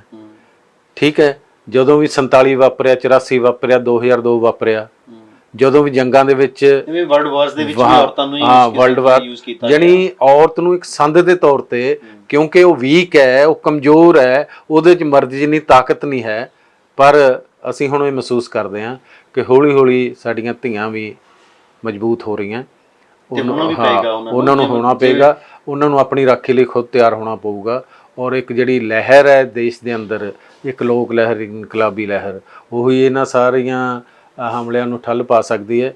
ਉਹਦੇ ਲਈ ਅਸੀਂ ਲੋਕਾਂ ਨੇ ਜਦੋਂ ਕਰਨਜੀਤ ਦਾ ਅੱਜ ਤੋਂ 26 ਸਾਲ ਪਹਿਲਾਂ ਮੈਂ ਕਤਲ ਹੋਇਆ ਤੁਹਾਡੇ ਸੀ। ਨਾਲ ਗੱਲ ਕਰਨ ਲੱਗਿਆ ਸੀਗਾ ਕਿ ਜਿਵੇਂ ਪੰਜਾਬ ਦੇ ਵਿੱਚ ਕੁਝ ਘਟਨਾਵਾਂ ਵਾਪਰੀਆਂ ਵਾ ਜਿਹੜੀਆਂ, ਚਾਹੇ ਜਿਵੇਂ ਤੁਸੀਂ ਕਿਰਨਜੀਤ ਕੌਰ ਦੀ ਗੱਲ ਕੀਤੀ ਹੈ, ਚਾਹੇ ਸ਼ਰੂਤੀ ਕਾਂਡ ਵਾਪਰਿਆ, ਚਾਹੇ ਮੈਂ ਜਿਵੇਂ ਸ਼ੁਰੂ 'ਚ ਗੱਲ ਕੀਤੀ ਸੀ ਕਿ ਤੁਸੀਂ ਆਪ ਖੁਦ ਇੱਕ DSP ਪੁਰੀ ਵਾਲਾ ਜਿਹੜਾ ਕੇਸ ਹੈ ਲੜਿਆ, ਹੋਰ ਬਹੁਤ ਸਾਰੀਆਂ ਪੰਜਾਬ ਦੇ ਵਿੱਚ ਜਦੋਂ ਘਟਨਾ ਵਾਪਰਦੀਆਂ ਮੈਨੂੰ ਲੱਗਦਾ ਕਿ ਪੂਰੇ ਹਿੰਦੁਸਤਾਨ ਤੋਂ ਵੱਖਰਾ ਹੋ ਕੇ ਜਿਹੜਾ ਪੰਜਾਬ ਦੇ ਲੋਕ ਜਿਹੜੇ ਹੈਗੇ ਆ ਉਸ ਲੜਾਈ ਨੂੰ ਕਿਤੇ ਨਾ ਕਿਤੇ ਮੁਕਾਮ ਤੱਕ ਲੈ ਕੇ ਜਾਂਦੇ ਆ, ਜਿਨ੍ਹਾਂ ਕੋਲ ਲੜ ਸਕਦੇ ਆ, ਜਿਨ੍ਹਾਂ ਕੋਲ ਕਾਨੂੰਨਨ ਵੀ ਲੜ ਸਕਦੇ ਆ ਔਰ ਜਥੇਬੰਦਕ ਢੰਗ ਨਾਲ ਵੀ ਲੜ ਸਕਦੇ ਆ। ਕੀ ਜਿਹੜਾ ਮਣੀਪੁਰ ਦੇ ਵਿੱਚ ਵਾਪਰ ਰਿਹਾ ਜਾਂ ਮਿਜ਼ੋਰਮ ਜਾਂ ਹੋਰ ਸਟੇਟਸ ਦੇ ਵਿੱਚ ਵਾਪਰਦਾ ਹੈ, ਕਿ ਉੱਥੇ ਵੀ ਇਸ ਕਿਸਮ ਦਾ ਕੋਈ ਲੋਕ ਲਹਿਰ ਬਣਦੀ ਹੈ ਜਾਂ ਉਹਨਾਂ ਨੂੰ ਕਾਤਲਾਂ ਨੂੰ ਜਾਂ ਦੋਸ਼ੀਆਂ ਨੂੰ ਤੁਸੀਂ ਹੈਰਾਨ ਹੋਵੋਗੇ। ਮਿਜ਼ੋਰਮ ਦੇ ਇੱਕ ਕਸਬਾ, ਉਹਦਾ ਨਾਂ ਨਹੀਂ ਹੁਣ ਮੇਰੇ ਚੇਤੇ ਆ ਰਿਹਾ, ਮੈਂ ਅੱਜ ਹੀ ਪੜ੍ਹ ਰਿਹਾ ਸੀ, ਉੱਥੇ ਹਜ਼ਾਰਾਂ ਲੋਕਾਂ ਨੇ ਮਣੀਪੁਰ ਦੇ ਕੁੱਕੀ ਲੋਕਾਂ ਦੇ ਹੱਕ 'ਚ ਤੇ ਇਸ ਗੁੰਡਾਗਰਦੀ ਦੀਆਂ ਘਟਨਾਵਾਂ ਦੇ ਖਿਲਾਫ ਉਹਨਾਂ ਨੇ ਮੁਜ਼ਾਹਰਾ ਕੀਤਾ। ਔਰ ਇੱਥੇ ਹੀ ਬਸ ਨਹੀਂ, ਕੁੱਕੀ ਮਰਦਾਂ ਨੇ ਅਲਫ ਨੰਗੇ ਹੋ ਕੇ ਮਿਜ਼ੋਰਮ ਦੇ ਅੰਦਰ ਅਲਫ ਨੰਗੇ ਹੋ ਕੇ, ਉਹਨਾਂ ਨੂੰ ਪੁਲਿਸ ਰੋਕ ਰਹੀ ਹੈ ਭੱਜ ਕੇ, ਪਰ ਉਹ ਕਹਿੰਦੇ ਜੇ ਤੁਸੀਂ ਸਾਡੀਆਂ ਔਰਤਾਂ ਨੂੰ ਬਰਦਾਸ਼ਤ ਕਰਦੇ ਹੋ ਤਾਂ ਸਾਨੂੰ ਵੀ ਬਰਦਾਸ਼ਤ ਕਰੋ, ਅਸੀਂ ਵੀ ਨੰਗੇ ਹੋ ਕੇ ਸੜਕਾਂ ਤੇ। ਇਹ ਤੋਂ ਵੱਡੀ ਚਪੇੜ ਕੀ ਹੋ ਸਕਦੀ? ਇਹ ਤੋਂ ਵੱਡੀ ਚਪੇੜ ਤਾਂ ਕੋਈ ਨਹੀਂ ਹੋ ਸਕਦੀ। ਡੁੱਬ ਕੇ ਮਰ ਜਾਣਾ ਚਾਹੀਦਾ ਸਟੇਟ ਨੂੰ, ਇਹ ਇੱਥੋਂ ਦੀ ਹਕੂਮਤ ਨੂੰ, ਇੱਥੋਂ ਦੇ ਜਿਹੜੇ ਇਹ ਸਿਸਟਮ ਚਲਾਉਣ ਵਾਲੇ ਲੋਕ ਨੇ। ਮੈਂ ਖੰਨਾ ਜੀ, ਗੱਲਾਂ ਤਾਂ ਬਹੁਤ ਸਾਰੀਆਂ ਨੇ, ਬਹੁਤ ਕੁਝ ਕਹਿਣ ਵਾਲਾ ਤੇ ਸੁਣਨ ਵਾਲਾ ਹੈ। ਮੈਂ ਅਖੀਰ ਦੇ ਵਿੱਚ ਤੁਹਾਨੂੰ ਜ਼ਰੂਰ ਪੁੱਛਣਾ ਚਾਹਾਂਗਾ ਕਿ ਜਦੋਂ ਕੋਈ ਵੀ ਕਾਂਡ ਵਾਪਰਦਾ ਹੈ ਦਿੱਲੀ ਦੇ ਵਿੱਚ, ਜਦੋਂ ਉਸ ਬੱਚੀ ਨਾਲ ਰੇਪ ਹੋਇਆ, ਉਹਨੂੰ ਮਾਰ ਦਿੱਤਾ ਹੈ, ਤਾਂ ਇੱਕ ਲੋਕ ਲਹਿਰ ਬਣ ਕੇ ਉੱਠੀ, ਜਾਂ ਜਦੋਂ ਕਸ਼ਮੀਰ ਵਾਲਾ ਵੀ ਉਹ ਕਾਂਡ ਵਾਪਰਿਆ ਬੱਚੀ ਦੇ ਨਾਲ, ਕਠੂਆ ਵਾਲਾ ਕਾਂਡ ਵਾਪਰਿਆ ਜਦੋਂ ਬੱਚੀ ਨਾਲ ਅਫਸਰਾਂ ਨਾਲ, ਤਾਂ ਵੀ ਲੋਕ ਉੱਠੇ, ਸੜਕਾਂ ਤੇ ਆਏ। ਫਿਰ ਥੋੜ੍ਹਾ ਜਿਹਾ ਮਤਲਬ ਇੱਕ ਘਟਨਾ ਵਾਪਰਦੀ ਹੈ, ਲੋਕ ਉੱਠਦੇ ਆ, ਧਰਨੇ ਮੁਜ਼ਾਹਰੇ ਕਰਦੇ ਆ, ਰੋਹ ਦੇ ਵਿੱਚ ਆਉਂਦੇ ਆ, ਫਿਰ ਠੰਡੇ ਹੋ ਜਾਂਦੇ, ਫਿਰ ਦੂਜੀ ਘਟਨਾ ਵਾਪਰਦੀ ਹੈ। ਇਹਦਾ ਇੱਕ ਮਤਲਬ ਸਰਕਾਰ, ਮੈਨੂੰ ਇਹ ਲੱਗਦਾ ਕਿ ਸਰਕਾਰ ਚਾਹੇ ਜਿਹੜੀ ਵੀ ਮਰਜ਼ੀ ਹੋਵੇ, ਹਾਲਾਂਕਿ ਇਹ ਸਰਕਾਰ ਜਿਹੜੀ ਹੈਗੀ ਹੈ, ਇਹਦੇ ਹਿੰਦੁਸਤਾਨ ਦੇ ਵਿੱਚ ਮੈਂ ਨਹੀਂ ਪੜ੍ਹਿਆ ਅੱਜ ਦੇ ਇਤਿਹਾਸ ਤੱਕ ਵੀ ਇੱਦਾਂ ਦੀ ਕੋਈ ਸਰਕਾਰ ਆਈ ਹੋਵੇ। ਵੈਸੇ ਸਰਕਾਰਾਂ ਕਦੇ ਵੀ ਲੋਕਾਂ ਦੇ ਪੱਖ ਦੀਆਂ ਨਹੀਂ ਹੁੰਦੀਆਂ, ਪਰ ਇਹਦੇ ਵਿੱਚ ਤਾਂ ਮਨੁੱਖਤਾ ਜਮਾਂ ਹੀ ਖਤਮ ਲੱਗਦੀ ਹੈ। ਪਰ ਫਿਰ ਵੀ ਸਾਨੂੰ ਲੱਗਦਾ ਹੈ ਕਿ ਜਿਹੜੀਆਂ ਇੰਨੀਆਂ ਘਟਨਾ ਵਾਪਰਨ ਦੇ ਬਾਵਜੂਦ ਵੀ ਫਿਰ ਇੱਕ ਦਰ ਲੋਕ ਉੱਠਦੇ ਆ, ਫਿਰ ਹੋ ਜਾਂਦਾ ਹੈ ਇਹਨੂੰ ਠੱਲ ਕਿਵੇਂ ਪਏਗੀ, ਇਹਨਾਂ ਦਾ ਹੱਲ ਕੀ ਹੈ ਪ੍ਰੋਪਰ? ਇਹਦਾ ਪੱਕਾ ਹੱਲ ਤਾਂ ਇਹ ਹੈ ਕਿ ਲੋਕਾਂ ਦਾ ਜਿਹੜਾ ਮਾਨਸਿਕ ਸੋਚਣ ਦਾ ਨਜ਼ਰੀਆ ਹੈ ਉਹ ਬਦਲਿਆ ਜਾਵੇ। ਠੀਕ ਹੈ, ਔਰਤ ਪ੍ਰਤੀ ਉਹਨਾਂ ਦਾ ਕੀ ਨਜ਼ਰੀਆ ਹੈ, ਠੀਕ, ਉਹ ਬਦਲ ਲਈ ਕੀ? ਹਾਂ ਸੁਣੋ, ਉਹ ਇਹ ਹੈ ਕਿ ਇਹ ਵਰਿਆਂ ਤੋਂ ਜਿਹੜੀ ਸਥਾਪਿਤ ਹੋਈ ਗੱਲ ਹੈ ਕਿ ਔਰਤ ਨੂੰ ਘੁੰਡ 'ਚ ਰੱਖਿਆ ਜਾਣਾ ਹੈ। ਅੱਜ ਵੀ ਸਾਡੇ ਦੇਸ਼ ਦੇ ਵੱਖ-ਵੱਖ ਸੂਬਿਆਂ ਦੇ ਅੰਦਰ ਔਰਤਾਂ ਨੂੰ ਪਰਦੇ 'ਚ ਰੱਖਿਆ ਜਾਂਦਾ। ਮੁਸਲਿਮ ਔਰਤਾਂ ਅਜੇ ਵੀ ਬੁਰਕੇ 'ਚ ਰਹਿੰਦੀਆਂ ਵੱਡੀ ਗਿਣਤੀ ਦੇ ਅੰਦਰ, ਪਰ ਜੇ ਇਰਾਕ ਦੇ ਅੰਦਰ, ਇਰਾਨ ਦੇ ਅੰਦਰ ਉੱਥੋਂ ਦੀਆਂ ਔਰਤਾਂ ਨੂੰ ਇਹ ਕਿਹਾ ਵੀ ਹਿਜਾਬ ਪਾ ਕੇ ਤੁਸੀਂ ਸੜਕਾਂ 'ਤੇ ਨਿਕਲਣਾ, ਤਾਂ ਉਹ ਵਾਲ ਖੁੱਲ੍ਹੇ ਕਰਕੇ ਸੜਕਾਂ 'ਤੇ ਨਿਕਲੀਆਂ, ਅਤੇ ਉੱਥੋਂ ਦੀਆਂ ਪੱਤਰਕਾਰ ਔਰਤਾਂ ਅਤੇ ਉੱਥੋਂ ਦੀਆਂ ਬਾਗੀ ਔਰਤਾਂ ਨੂੰ ਉਹਨੇ ਜੇਲ੍ਹਾਂ 'ਚ ਸੁੱਟਿਆ ਹੋਇਆ। ਇਹ ਵਿਰੋਧ ਜੇ ਕੱਟੜ ਮੁਸਲਿਮ ਦੇਸ਼ਾਂ ਦੇ ਵਿੱਚ ਉੱਠ ਖੜਿਆ ਹੈ, ਠੀਕ ਹੈ ਨਾ, ਤਾਂ ਮੈਂ ਸਮਝਦਾ ਕਿ ਸਾਡੇ ਮੁਲਕ ਦੇ ਅੰਦਰ ਵੀ ਵੱਖ-ਵੱਖ ਮੌਕਿਆਂ 'ਤੇ ਵੱਖ-ਵੱਖ ਇਹੋ ਜਿਹੇ ਜਿਹੜੀਆਂ ਬਹੁਤ ਹੀ ਮਨ ਨੂੰ ਹਿਲਾਉਣ ਵਾਲੀਆਂ ਘਟਨਾਵਾਂ ਹੈ, ਉਹਨਾਂ ਦੇ ਖਿਲਾਫ ਜਦੋਂ ਲੋਕ ਉੱਠਦੇ ਹੈ ਤਾਂ ਇਹ ਮੰਨ ਕੇ ਉੱਠਦੇ ਆ ਕਿ ਧੀਆਂ ਸਾਡੀਆਂ ਆਪਣੀਆਂ ਨੇ, ਇਹ ਜਿਹੜੀ ਜਗ ਜਾਨੀ ਹੈ ਇਹਦਾ ਨਿਰਾਦਰ ਨਹੀਂ ਹੋਣਾ ਚਾਹੀਦਾ, ਇਹਨੂੰ ਬਰਾਬਰ ਦਾ ਰੁਤਬਾ ਮਿਲਣਾ ਚਾਹੀਦਾ ਹੈ। ਪਰ ਸਾਡੇ ਸਮਾਜ ਦੇ ਅੰਦਰ ਨਾ ਤਾਂ ਆਰਥਿਕਤਾ ਦੇ ਖੇਤਰ 'ਚ, ਨਾ ਸਮਾਜ ਦੇ ਖੇਤਰ 'ਚ, ਨਾ ਘਰ ਦੇ ਅੰਦਰ, ਉਹ ਕਹਿੰਦੇ ਨਾ, ਇੱਕ ਫਿਲਾਸਫਰ ਨੇ ਕਿਹਾ ਵੀ ਜਦੋਂ ਵੀ ਦੁਨੀਆ ਦੇ ਅੰਦਰ ਕਿਤੇ ਸਭ ਤੋਂ ਵੱਡੀ ਚੋਰੀ ਦਾ ਅਨੁਮਾਨ ਲਾਇਆ ਜਾਊਗਾ ਤਾਂ ਔਰਤ ਦੀ ਕਿਰਤ ਦੀ ਚੋਰੀ ਸਭ ਤੋਂ ਵੱਡੀ ਚੋਰੀ ਹੋਊਗੀ। ਉਹਦੀ ਕਿਰਤ ਦਾ ਮੁੱਲ ਨਹੀਂ ਮਿਲਦਾ, ਅਤੇ ਜਿੰਨਾ ਚਿਰ ਕਿਰਤ ਦੀ ਮੁੱਲ ਮੋੜਨ ਦੇ ਵਿੱਚ, ਕਿਰਤ ਦਾ ਮੁੱਲ ਹਾਸਲ ਕਰਨ ਦੇ ਵਿੱਚ ਅਸੀਂ ਔਰਤ ਨੂੰ ਬਰਾਬਰ ਦਾ ਰੁਤਬਾ ਨਹੀਂ ਦਿੰਦੇ, ਉਨੀ ਦੇਰ ਤੱਕ ਇਹ ਜਿਹੜੀਆਂ ਘਟਨਾਵਾਂ ਇਹ ਵਾਪਰਦੀਆਂ ਰਹਿਣਗੀਆਂ। ਉਹਦਾ ਕਾਰਨ ਹੈ ਕਿ ਹੁਣ ਚਾਹੇ ਸਾਡੀਆਂ ਧੀਆਂ ਬੱਚੀਆਂ ਹਵਾਈ ਜਹਾਜ਼ ਵੀ ਪਾਇਲਟ ਵੀ ਬਣ ਗਈਆਂ ਹੈ ਨਾ, ਉਹ ਮਿਲਟਰੀ 'ਚ ਵੀ ਚਲੀਆਂ ਗਈਆਂ, ਉਹ ਵੱਡੇ ਵੱਡੀਆਂ ਸਾਇੰਸਦਾਨ ਮਾਹਰ ਵੀ ਬਣ ਗਈਆਂ, ਪਰ ਔਰਤ ਪ੍ਰਤੀ ਨਜ਼ਰੀਆ ਇਹ ਹੈ ਵੀ ਤੁਰੀ ਜਾਂਦੀ ਸੜਕ 'ਤੇ ਔਰਤ ਨੂੰ 99% ਲੋਕ ਕੱਪੜਿਆਂ ਤੋਂ ਬਾਹਰ ਦੇਖਦੇ ਆ। ਇਹ ਨਜ਼ਰੀਆ ਬਦਲਣ ਦਾ ਮਾਮਲਾ ਹੈ। ਇਹਦੇ ਲਈ ਬਹੁਤ ਵੱਡਾ ਸੰਘਰਸ਼ ਵਿਚਾਰਧਾਰਕ ਤੌਰ 'ਤੇ ਸਾਨੂੰ ਕਰਨਾ ਪੈਣਾ ਹੈ। ਉਹ ਵੱਖ-ਵੱਖ ਲੜਾਈਆਂ 'ਚ ਹੋਣਾ ਹੈ। ਹੁਣ ਔਰਤਾਂ ਕਿਸਾਨ ਸੰਘਰਸ਼ ਦੇ ਵਿੱਚ ਸਾਡੇ ਨਾਲ ਤੁਰੀਆਂ, ਤਾਂ ਪਿੰਡਾਂ ਦੇ ਵਿੱਚ ਔਰਤਾਂ ਪ੍ਰਤੀ, ਕਿਸਾਨਾਂ ਦਾ, ਨੌਜਵਾਨਾਂ ਦਾ ਇੱਕ ਨਜ਼ਰੀਆ ਬਦਲਿਆ ਹੈ। ਜਦੋਂ ਉਹ ਸੰਘਰਸ਼ਾਂ ਦੇ ਵਿੱਚ ਤੁਰਨਗੀਆਂ, ਹੁਣ 12 ਅਗਸਤ ਨੂੰ ਮਹਿਲ ਕਲਾਂ ਅਸੀਂ ਮਣੀਪੁਰ ਦੇ ਇਸ ਕਾਂਡ ਦੇ ਖਿਲਾਫ ਹੀ ਜਿਹੜਾ ਕਰਨਜੀਤ ਦਾ ਜਿਹੜਾ ਯਾਦਗਾਰੀ ਸਮਾਗਮ ਕਰ ਰਹੇ ਹਾਂ। ਅਸੀਂ ਮਣੀਪੁਰ ਦੇ ਉਹਨਾਂ ਔਰਤਾਂ ਦੇ ਹੋਏ ਜ਼ਬਰ ਦੇ ਖਿਲਾਫ, ਔਰਤਾਂ ਦੀ ਮੁਕਤੀ ਦੇ ਪ੍ਰਤੀਕ ਦੇ ਤੌਰ 'ਤੇ ਉਸ ਦਿਨ ਨੂੰ ਅਸੀਂ ਮਨਾਉਂਦੇ ਹਾਂ, ਅਸੀਂ ਮਨਾ ਰਹੇ ਹਾਂ। ਠੀਕ ਹੈ, ਕਿਸਾਨ ਜਥੇਬੰਦੀਆਂ ਤੇ ਮੁਜ਼ਾਹਰੇ ਕਰ ਰਹੀਆਂ। ਮਣੀਪੁਰ ਦੀ ਘਟਨਾ ਦੇ ਖਿਲਾਫ ਕੋਈ ਵੀ ਕਸਬਾ, ਪਿੰਡ ਨਹੀਂ ਹੈ ਜਿੱਥੇ ਲੋਕਾਂ ਨੇ ਆਵਾਜ਼ ਨਾ ਉਠਾਈ ਹੋਵੇ। ਇਹ ਪੂਰੇ ਦੇਸ਼ ਦੇ ਅੰਦਰ ਵੀ, ਈਵਨ ਵਿਦੇਸ਼ਾਂ ਦੇ ਵਿੱਚ ਵੀ ਲੋਕਾਂ ਨੇ ਇਹਦੇ 'ਤੇ ਮੁਜ਼ਾਹਰੇ, ਰੈਲੀਆਂ ਕੀਤੀਆਂ। ਇਹ ਜਦੋਂ ਆਵਾਜ਼ਾਂ ਉੱਠਣਗੀਆਂ, ਇਹ ਆਵਾਜ਼ਾਂ ਰਲਣਗੀਆਂ, ਇੱਕ ਲਹਿਰ ਬਣੂਗੀ। ਇਹ ਲਹਿਰ ਇਸ ਗੱਲ ਦੀ ਗਰੰਟੀ ਬਣੂਗੀ ਕਿ ਇਸ ਦੇਸ਼ ਦੇ ਅੰਦਰ ਇਹ ਸਿਸਟਮ ਬਦਲਣਾ। ਇਸ ਦੇਸ਼ ਦੇ ਅੰਦਰ ਜਿਹੜਾ ਸਰਮਾਇਆ ਕੁਛ ਹੱਥਾਂ 'ਚ ਕੇਂਦਰਿਤ ਹੈ, ਜਾਣੀ 82% ਸਰਮਾਇਆ ਜਿਹੜਾ 10% ਲੋਕਾਂ ਕੋਲ ਹੈ, ਠੀਕ ਹੈ, ਤੇ 18% ਸਰਮਾਇਆ ਜਿਹੜਾ 90% ਲੋਕਾਂ ਕੋਲ ਹੈ। ਇਹ ਜਿੰਨੀ ਦੇਰ ਤੱਕ ਇਹ ਪਾੜਾ ਖਤਮ ਨਹੀਂ ਹੁੰਦਾ, ਜਿੰਨੀ ਦੇਰ ਤੱਕ ਔਰਤ ਨੂੰ ਆਰਥਿਕਤਾ ਦੇ ਖੇਤਰ ਦੇ ਵਿੱਚ, ਰੁਜ਼ਗਾਰ ਦੇ ਖੇਤਰ ਵਿੱਚ ਬਰਾਬਰ ਦਾ ਰੁਤਬਾ ਨਹੀਂ ਮਿਲਦਾ, ਉਹਨੂੰ ਬਰਾਬਰ ਦਾ ਜੀ ਨਹੀਂ ਸਮਝਿਆ ਜਾਂਦਾ, ਜਿੰਨੀ ਦੇਰ ਤੱਕ ਔਰਤ ਨੂੰ ਸਿਰਫ ਬੱਚੇ ਪੈਦਾ ਕਰਨ ਵਾਲੀ ਅਤੇ ਰੋਟੀਆਂ ਪਕਾਉਣ ਵਾਲੀ ਅਤੇ ਬੱਚੇ ਸਾਂਭਣ ਵਾਲੀ ਮਸ਼ੀਨ ਸਮਝਣ ਵਾਲਾ ਨਜ਼ਰੀਆ ਜਿਹੜਾ ਉਹ ਖਤਮ ਨਹੀਂ ਹੁੰਦਾ, ਇਹਦੇ ਲਈ ਬਹੁਤ ਜ਼ੋਰ ਲੱਗੂਗਾ। ਇਹ ਬਹੁਤ ਵੱਡੀ ਲੜਾਈ ਹੈ ਹਾਂ, ਕਿਉਂਕਿ ਜ਼ਗੀਰਦਾਰੀ ਯੁੱਗ 'ਚੋਂ ਟਰਾਂਸਫਾਰਮ ਹੋ ਕੇ ਹੌਲੀ ਹੌਲੀ ਪੈਦਾਵਾਰੀ ਸੰਬੰਧ ਹੈ ਜਿਹੜੇ ਬਦਲ ਰਹੇ ਹੈ, ਪਰ ਅਜੇ ਵੀ ਜਿਹੜਾ ਸੋਚ ਹੈ ਉਹ ਜਗੀਰੂ ਹੈ, ਮਾਨਸਿਕਤਾ ਫਿਊਡਲ ਹੈ। ਉਹਦੇ 'ਚੋਂ ਕੱਢਣ ਦੇ ਲਈ ਸਾਨੂੰ ਬਹੁਤ ਜ਼ਿਆਦਾ ਤਰੱਦਦ ਕਰਨਾ ਪਊ, ਦਿਨ ਰਾਤ ਇੱਕ ਕਰਨਾ ਪਊ, ਮਿਹਨਤ ਕਰਨੀ ਪਊ, ਲੋਕਾਂ ਦੇ ਵਿਚਾਰ ਬਦਲਣੇ ਪੈਣੇ ਆ, ਉਹਨਾਂ ਨੂੰ ਲਹਿਰ ਦੇ ਨਾਲ ਜੋੜਨਾ ਪੈਣਾ। ਜਦੋਂ ਲਹਿਰ ਨਾਲ ਜੁੜਨਗੇ ਤਾਂ ਕੁਦਰਤੀ ਤੌਰ 'ਤੇ ਹੌਲੀ ਹੌਲੀ ਸਾਹਿਤ ਪੜ੍ਹ ਕੇ, ਵਿਚਾਰਾਂ ਕਰਕੇ, ਮੀਟਿੰਗਾਂ 'ਚ ਜਾ ਕੇ ਉਹਨਾਂ ਦੀ ਚੇਤਨਾ ਪੱਧਰ ਹੈ ਜਿਹੜਾ ਹੌਲੀ ਹੌਲੀ ਵਿਸ਼ਾਲ ਹੋਊਗਾ, ਉੱਚਾ ਹੋਊਗਾ। ਅਤੇ ਮੈਨੂੰ ਲੱਗਦਾ ਹੈ ਕਿ ਜੇ ਅਸੀਂ ਸਾਰੇ ਰਲ ਕੇ ਮਿਹਨਤ ਕਰੀਏ, ਸਾਰੇ ਇਨਸਾਫ ਪਸੰਦ ਲੋਕ, ਜਮਹੂਰੀਅਤ ਪਸੰਦ ਲੋਕ, ਇੱਕ ਚੰਗਾ ਜੀਵਨ ਜਿਉਣ ਦੇ ਚਾਹਵਾਨ ਲੋਕ, ਇੱਕ ਚੰਗੇ ਸਮਾਜ ਦੇ ਸਿਰਜਣਾ ਦੀ ਗੱਲ ਕਰਨ ਵਾਲੇ ਲੋਕ, ਜੇ ਅਸੀਂ ਸਾਰੇ ਇਸ ਮੁੱਦੇ ਨੂੰ ਆਪਣਾ ਮੁੱਦਾ ਬਣਾ ਕੇ ਕਿ ਬਹੁਤ ਦੇਰ ਹੋ ਗਈ ਸਾਨੂੰ ਲੁੱਟ ਹੁੰਦਿਆਂ ਨੂੰ, ਕੁੱਟ ਹੁੰਦਿਆਂ ਨੂੰ, ਸਾਡੀਆਂ ਧੀਆਂ ਨਾਲ ਜ਼ਬਰ ਹੁੰਦਿਆਂ ਨੂੰ, ਠੀਕ ਹੈ ਨਾ, ਅਸੀਂ ਇਸ ਮੁੱਦੇ ਨੂੰ ਆਪਣਾ ਮੁੱਦਾ ਬਣਾ ਕੇ, ਜਿਵੇਂ ਅਸੀਂ ਵੱਖ-ਵੱਖ ਘੋਲਾਂ ਦੇ ਅੰਦਰ ਇਸ ਨੂੰ ਲੋਕਾਂ ਦਾ ਮੁੱਦਾ ਬਣਾਇਆ, ਲੋਕਾਂ ਨੇ ਧੀਆਂ ਨੂੰ ਆਪਣੀਆਂ ਧੀਆਂ ਸਮਝਿਆ, ਅਤੇ ਬਿਲਕੁਲ ਇਸੇ ਤਰ੍ਹਾਂ ਮਣੀਪੁਰ ਦੀਆਂ ਇਹਨਾਂ ਧੀਆਂ ਦੇ ਨਾਲ ਹੋਏ ਜ਼ਬਰ ਦੇ ਖਿਲਾਫ ਸਾਨੂੰ ਆਪਣੀ ਆਵਾਜ਼ ਹੈ ਜਿਹੜੀ ਹੋਰ ਬੁਲੰਦ ਕਰਨੀ ਚਾਹੀਦੀ ਹੈ, ਵੱਖ-ਵੱਖ ਸੂਬਿਆਂ ਦੇ ਅੰਦਰ ਵੀ, ਦੇਸ਼ ਦੇ ਅੰਦਰ ਵੀ, ਔਰ ਸਮੁੰਦਰੋਂ ਪਾਰ ਵੀ, ਜਿੱਥੇ ਜਿੱਥੇ ਵੀ ਲੋਕ ਇਨਸਾਫ ਪਸੰਦ ਲੋਕ ਬੈਠੇ ਹੈ, ਉਹ ਕਿਸੇ ਵੀ ਰੰਗ ਦੇ ਨੇ, ਕਰੀਡ ਦੇ ਨੇ, ਧਰਮ ਦੇ ਨੇ, ਜਾਤ ਦੇ ਨੇ। ਇਸ ਧੱਕੇ ਦੇ ਖਿਲਾਫ ਅਮਰੀਕਾ 'ਚ ਵੀ ਲੋਕ ਬੋਲੇ ਹੈ, ਈਵਨ ਅਮਰੀਕਾ 'ਚ ਪੱਤਰਕਾਰ ਵੀ ਬੋਲੇ ਹੈ, ਈਵਨ ਅਮਰੀਕਾ ਦੇ ਸੰਸਦ ਮੈਂਬਰਾਂ ਨੇ ਵੀ ਇਸ ਗੱਲ ਦਾ ਇਹਦਾ ਨੋਟਿਸ ਲਿਆ। ਇਹ ਚੰਗੀ ਗੱਲ ਹੈ ਜਿਹੜਾ ਮੋਦੀ ਉੱਥੇ ਜਾ ਕੇ ਕਹਿੰਦਾ ਹੈ, ਇੱਕ ਔਰਤ ਪੱਤਰਕਾਰ ਸਦੀਕੀ ਦੇ ਪੁੱਛੇ ਸਵਾਲ ਦਾ ਉਹਦੇ ਕੋਲ ਜਵਾਬ ਨਹੀਂ, ਚਿਹਰਾ ਫੱਕ ਹੋ ਜਾਂਦਾ ਹੈ। ਉਹ ਬੰਦਾ ਸਵਾਲਾਂ ਨੂੰ ਫੇਸ ਹੀ ਨਹੀਂ ਕਰ ਸਕਦਾ, ਕਿਉਂਕਿ ਹਜ਼ਾਰਾਂ ਨਹੀਂ ਲੱਖਾਂ ਸਵਾਲ ਨੇ ਇਸ ਬੰਦੇ ਦੇ ਇਸ ਰਾਜ ਪ੍ਰਬੰਧ ਦੇ ਬਾਰੇ 'ਚ, ਅਤੇ ਮੈਨੂੰ ਲੱਗਦਾ ਹੈ ਕਿ ਲੋਕਾਂ ਦੀ ਨਫ਼ਰਤ ਦਾ ਪਾਤਰ ਬਣ ਰਿਹਾ। ਇਹ ਜੇ ਹੋਰ ਲੰਬਾ ਸਮਾਂ ਰਾਜ ਕਰ ਗਿਆ ਸਾਡੇ ਮੁਲਕ ਦੇ ਉੱਤੇ ਤਾਂ ਸਾਡੇ ਦੇਸ਼ ਨੂੰ ਇਹ ਫਨਾਹ ਕਰੂਗਾ, ਬਰਬਾਦ ਕਰੂਗਾ, ਇਹ ਵੇਚ ਦਊਗਾ, ਇਹ ਖ਼ਤਮ ਕਰ ਦਊਗਾ, ਇਹ ਘੱਟ ਗਿਣਤੀਆਂ ਨੂੰ ਖ਼ਤਮ ਕਰਕੇ ਹਿੰਦੂਆਂ ਦਾ ਰਾਜ ਬਣਾਊਗਾ। ਇਹਦੇ ਖਿਲਾਫ ਇੱਕ ਲਹਿਰ ਹੈ ਜਿਹੜੀ ਉਹ ਸਾਨੂੰ ਸਾਂਝੇ ਤੌਰ 'ਤੇ ਤੋਰਨੀ ਚਾਹੀਦੀ ਹੈ। ਉਹ ਲਹਿਰ ਵੋਟਾਂ ਦੇ ਰਾਹੀਂ ਬਦਲਾਅ ਲਿਆਉਣ ਦੀ ਨਹੀਂ ਹੈ, ਔਰ ਲਹਿਰ ਲੋਕ ਲਹਿਰ ਹੋਵੇ ਜਿਹੜੀ ਇੱਕ ਇਨਕਲਾਬੀ ਪਾਰਟੀ ਜਾਂ ਇੱਕ ਇਨਕਲਾਬੀ ਪਲੇਟਫਾਰਮ ਦੇ ਤੌਰ 'ਤੇ ਇਸ ਸਿਸਟਮ ਨੂੰ ਜੜੋਂ ਪੁੱਟ ਕੇ, ਇਹਨੂੰ ਸੁਧਾਰ ਕੇ ਨਹੀਂ, ਇਹਨੂੰ ਜੜੋਂ ਪੁੱਟ ਕੇ ਜਿਹੜਾ ਇੱਕ ਨਵਾਂ ਲੋਕ ਪੱਖੀ, ਲੋਕਾਂ ਦੀ ਪੁੱਗਤ ਵਾਲਾ ਰਾਜ ਹੈ ਜਿਹੜਾ ਬਿਲਕੁਲ ਤੁਹਾਡੀ ਗੱਲ ਸਹੀ ਹੈ। ਇਹ ਸਿਸਟਮ ਬਦਲ ਕੇ ਇਸ ਮਸਲੇ ਦੇ ਹੱਲ ਹੋਣਗੇ, ਸੱਤਾ ਬਦਲ ਕੇ ਨਹੀਂ। ਬੋਲਣਾ ਪਊਗਾ, ਸੋਚਣਾ ਪਊਗਾ, ਵਿਚਾਰਨਾ ਪਊਗਾ। दुष्यंत कुमार ने कहा कि हो गई है पीर पर्वत सी पिघलनी चाहिए, इस हिमालय से कोई गंगा निकलनी चाहिए। ये दीवार पर्दों से हिलने लगी, पर शर्त ये थी कि ये बुनियाद हिलनी चाहिए। सिर्फ हंगामा खड़ा करना मेरा मकसद नहीं, मेरी कोशिश है ये सूरत बदलनी चाहिए। मेरे सीने में ना सही, तेरे सीने में सही, हो कहीं भी आग, आग जलनी चाहिए।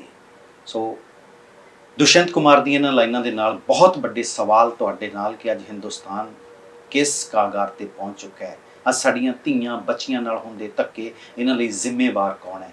ਮੈਂ ਇਹ ਗੱਲ ਸਾਫ਼ ਤੇ ਸਪਸ਼ਟ ਕਹਿਣਾ ਚਾਹੁੰਦਾ, ਹਾਕਮ ਇਹਦੇ ਲਈ ਜ਼ਿੰਮੇਵਾਰ ਨੇ, ਉੱਥੇ ਅਸੀਂ ਲੋਕ ਵੀ ਜ਼ਿੰਮੇਵਾਰ ਹੈ, ਜਿਨ੍ਹਾਂ ਲੋਕਾਂ ਨੇ ਇਹਨਾਂ ਨੂੰ ਹਾਕਮ ਬਣਾਇਆ, ਜਿਨ੍ਹਾਂ ਨੇ ਆਪਾਂ ਇਹਨਾਂ ਨੂੰ ਜ਼ਿੰਮੇਵਾਰੀ ਦਿੱਤੀ। ਤੇ ਅੱਜ ਜੇ ਅਸੀਂ ਬੋਲੇ ਨਹੀਂ ਤਾਂ ਅਸੀਂ ਬਾਬੇ ਨਾਨਕ ਦੇ ਵਾਰਿਸ ਨਹੀਂ, ਅਸੀਂ ਸੀਤਾ ਦੀ ਪੂਜਾ ਕਰਨ ਵਾਲੇ ਨਹੀਂ, ਅਸੀਂ ਉਹ ਮਨੁੱਖ ਵੀ ਨਹੀਂ।